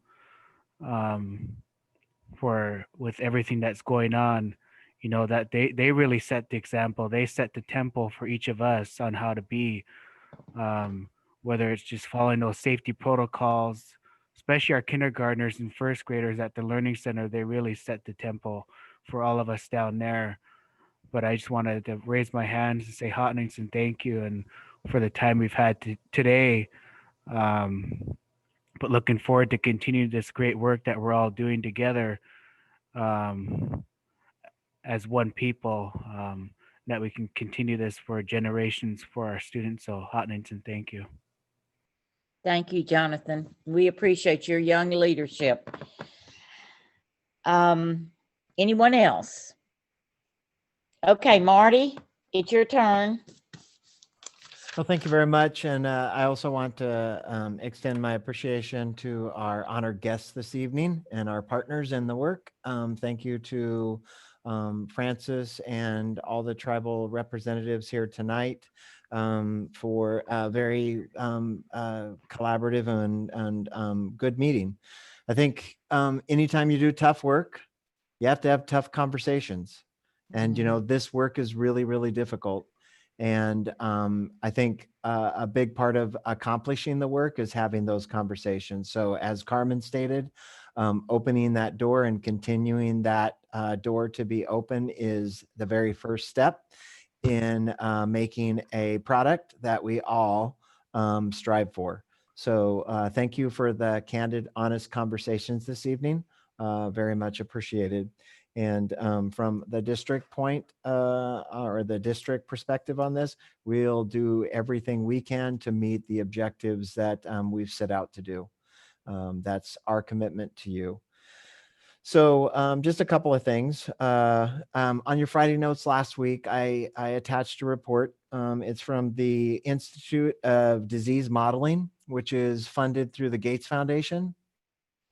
And if you haven't had a chance to look at that model, please do.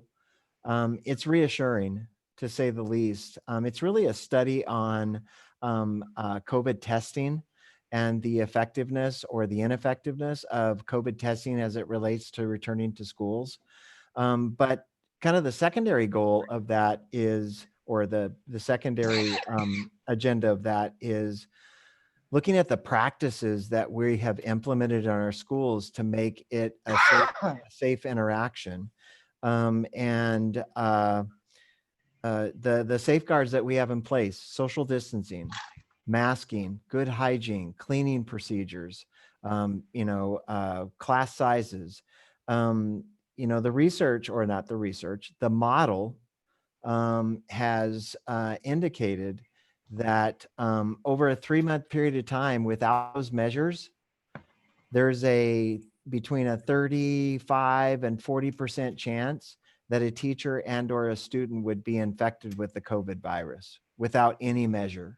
But when you institute those measures over a 3-month period of time, that reduces to less than 2% over 3 months.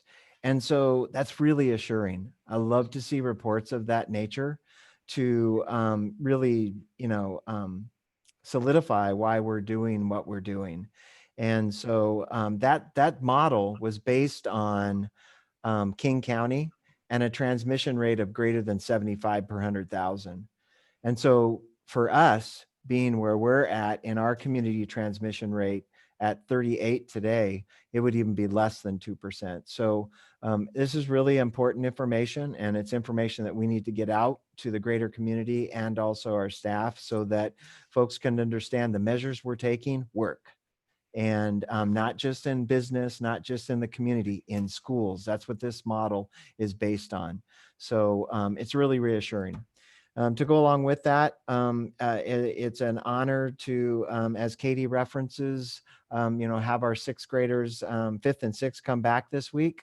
Our K6 are now back into a AB model and doing quite well. I couldn't be more proud of every level of this organization to carry out that work.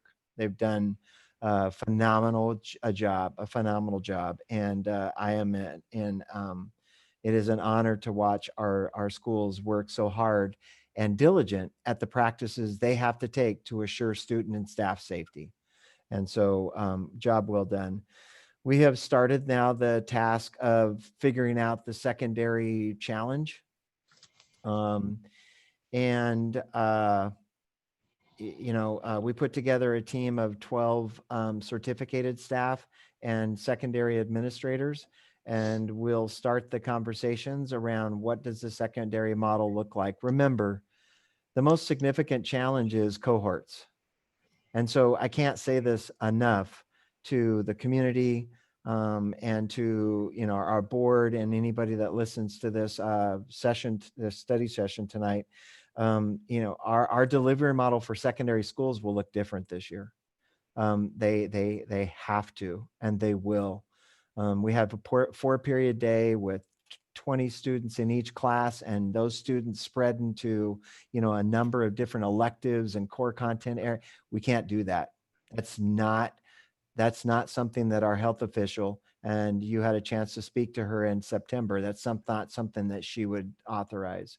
And so we're working on it. We have a very dedicated team of administrators and teachers to start working on what is it? What can it look like at the secondary level? There's one thing I know, this district will figure it out. There hasn't been many districts figure it out, but our district will.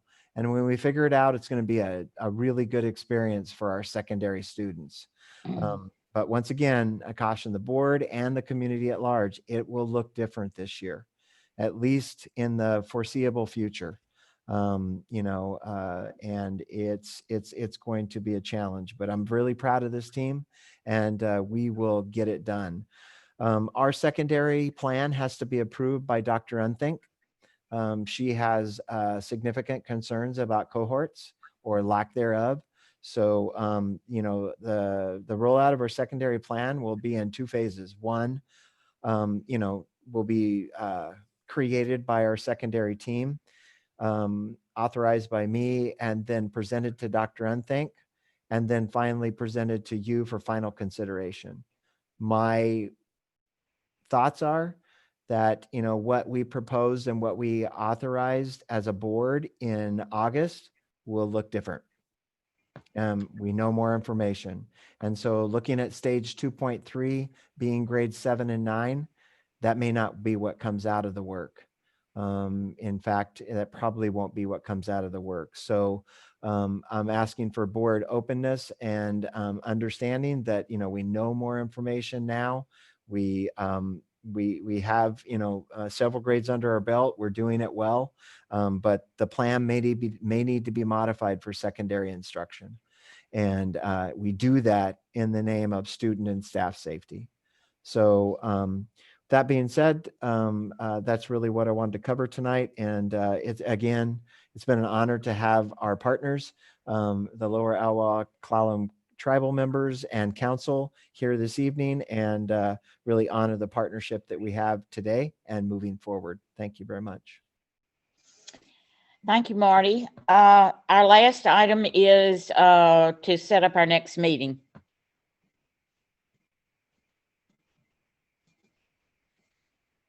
Yeah, so our next meeting is scheduled for, well, we do have the WASA annual conference, which is November 18th through the 21st. That will be virtual this year. And so if you've registered, that's not technically a meeting, but will be your next responsibility as a board. Then on December 10th, 2020, location to be determined, the governor extended the OMPA guidance through December 9th, I believe. It was either the 7th or the 9th. So more to be determined on the December 10th location, whether that's in person or virtual. And we'll discuss as we get closer to the date. It's a regular meeting scheduled at 7 p.m. The items on the agenda will be the Dry Creek Elementary Report, the Student of the Month for Dry Creek, board reorganization will happen at that meeting, public records report, October financial report, our enrollment report, end of year budget status report, and end of year finance report. Okay, thank you, Marty. I'd just like to provide one last comment. Regarding the WASD annual conference, on Tuesday morning, you'll receive an email about the instructions of how to register and to put your agenda together. So they're putting all the platforms together so that everything will be done by Tuesday morning. So if you don't get an email, either call me or we can reach out to WASD. Okay, thank you, Cindy. Have all the board members gotten a packet in the mail? Cindy has, and I have. Sarah, have you? No? I haven't. I have Jake, not. you have not? Katie? I have not. Well, check your mail because it should be in the mail today, tomorrow. It's a little package. It looks like a little box. It's not an envelope. So that's what you're looking for, and it'll give you information that you need. Cindy, we'll keep up with you with questions if you don't mind. Again, I want to thank all of our visitors. Marty, excuse me. A final piece. I know the board had a desire to meet with the legislative reps in December. I reached out to them a couple of days ago. I haven't heard back, but I'll follow up with them. If you desire, and Cindy mentioned this earlier in the meeting, if you desire to have a joint meeting with the Sequim School District, we can work on that as well. Okay. I think it would be good if we could just kind of practice with what we want to say to them about the legislative agenda prior to going down there, if we're even going to do that this year. I also want to thank Francis, Charles, and all of the council members and educators and staff at the tribe for coming to join us tonight. This has been one of the most productive meetings I've ever had as a school board meeting person. Thank you. I feel like we got a lot done and we have a lot identified that we're going to be doing in the future. Is there anything else for the good of the order? If not, this meeting is adjourned. Thank you, everybody. Good night. Good night. Good night. Thank Bye. you. Bye. Night. Good night. Good night. Thank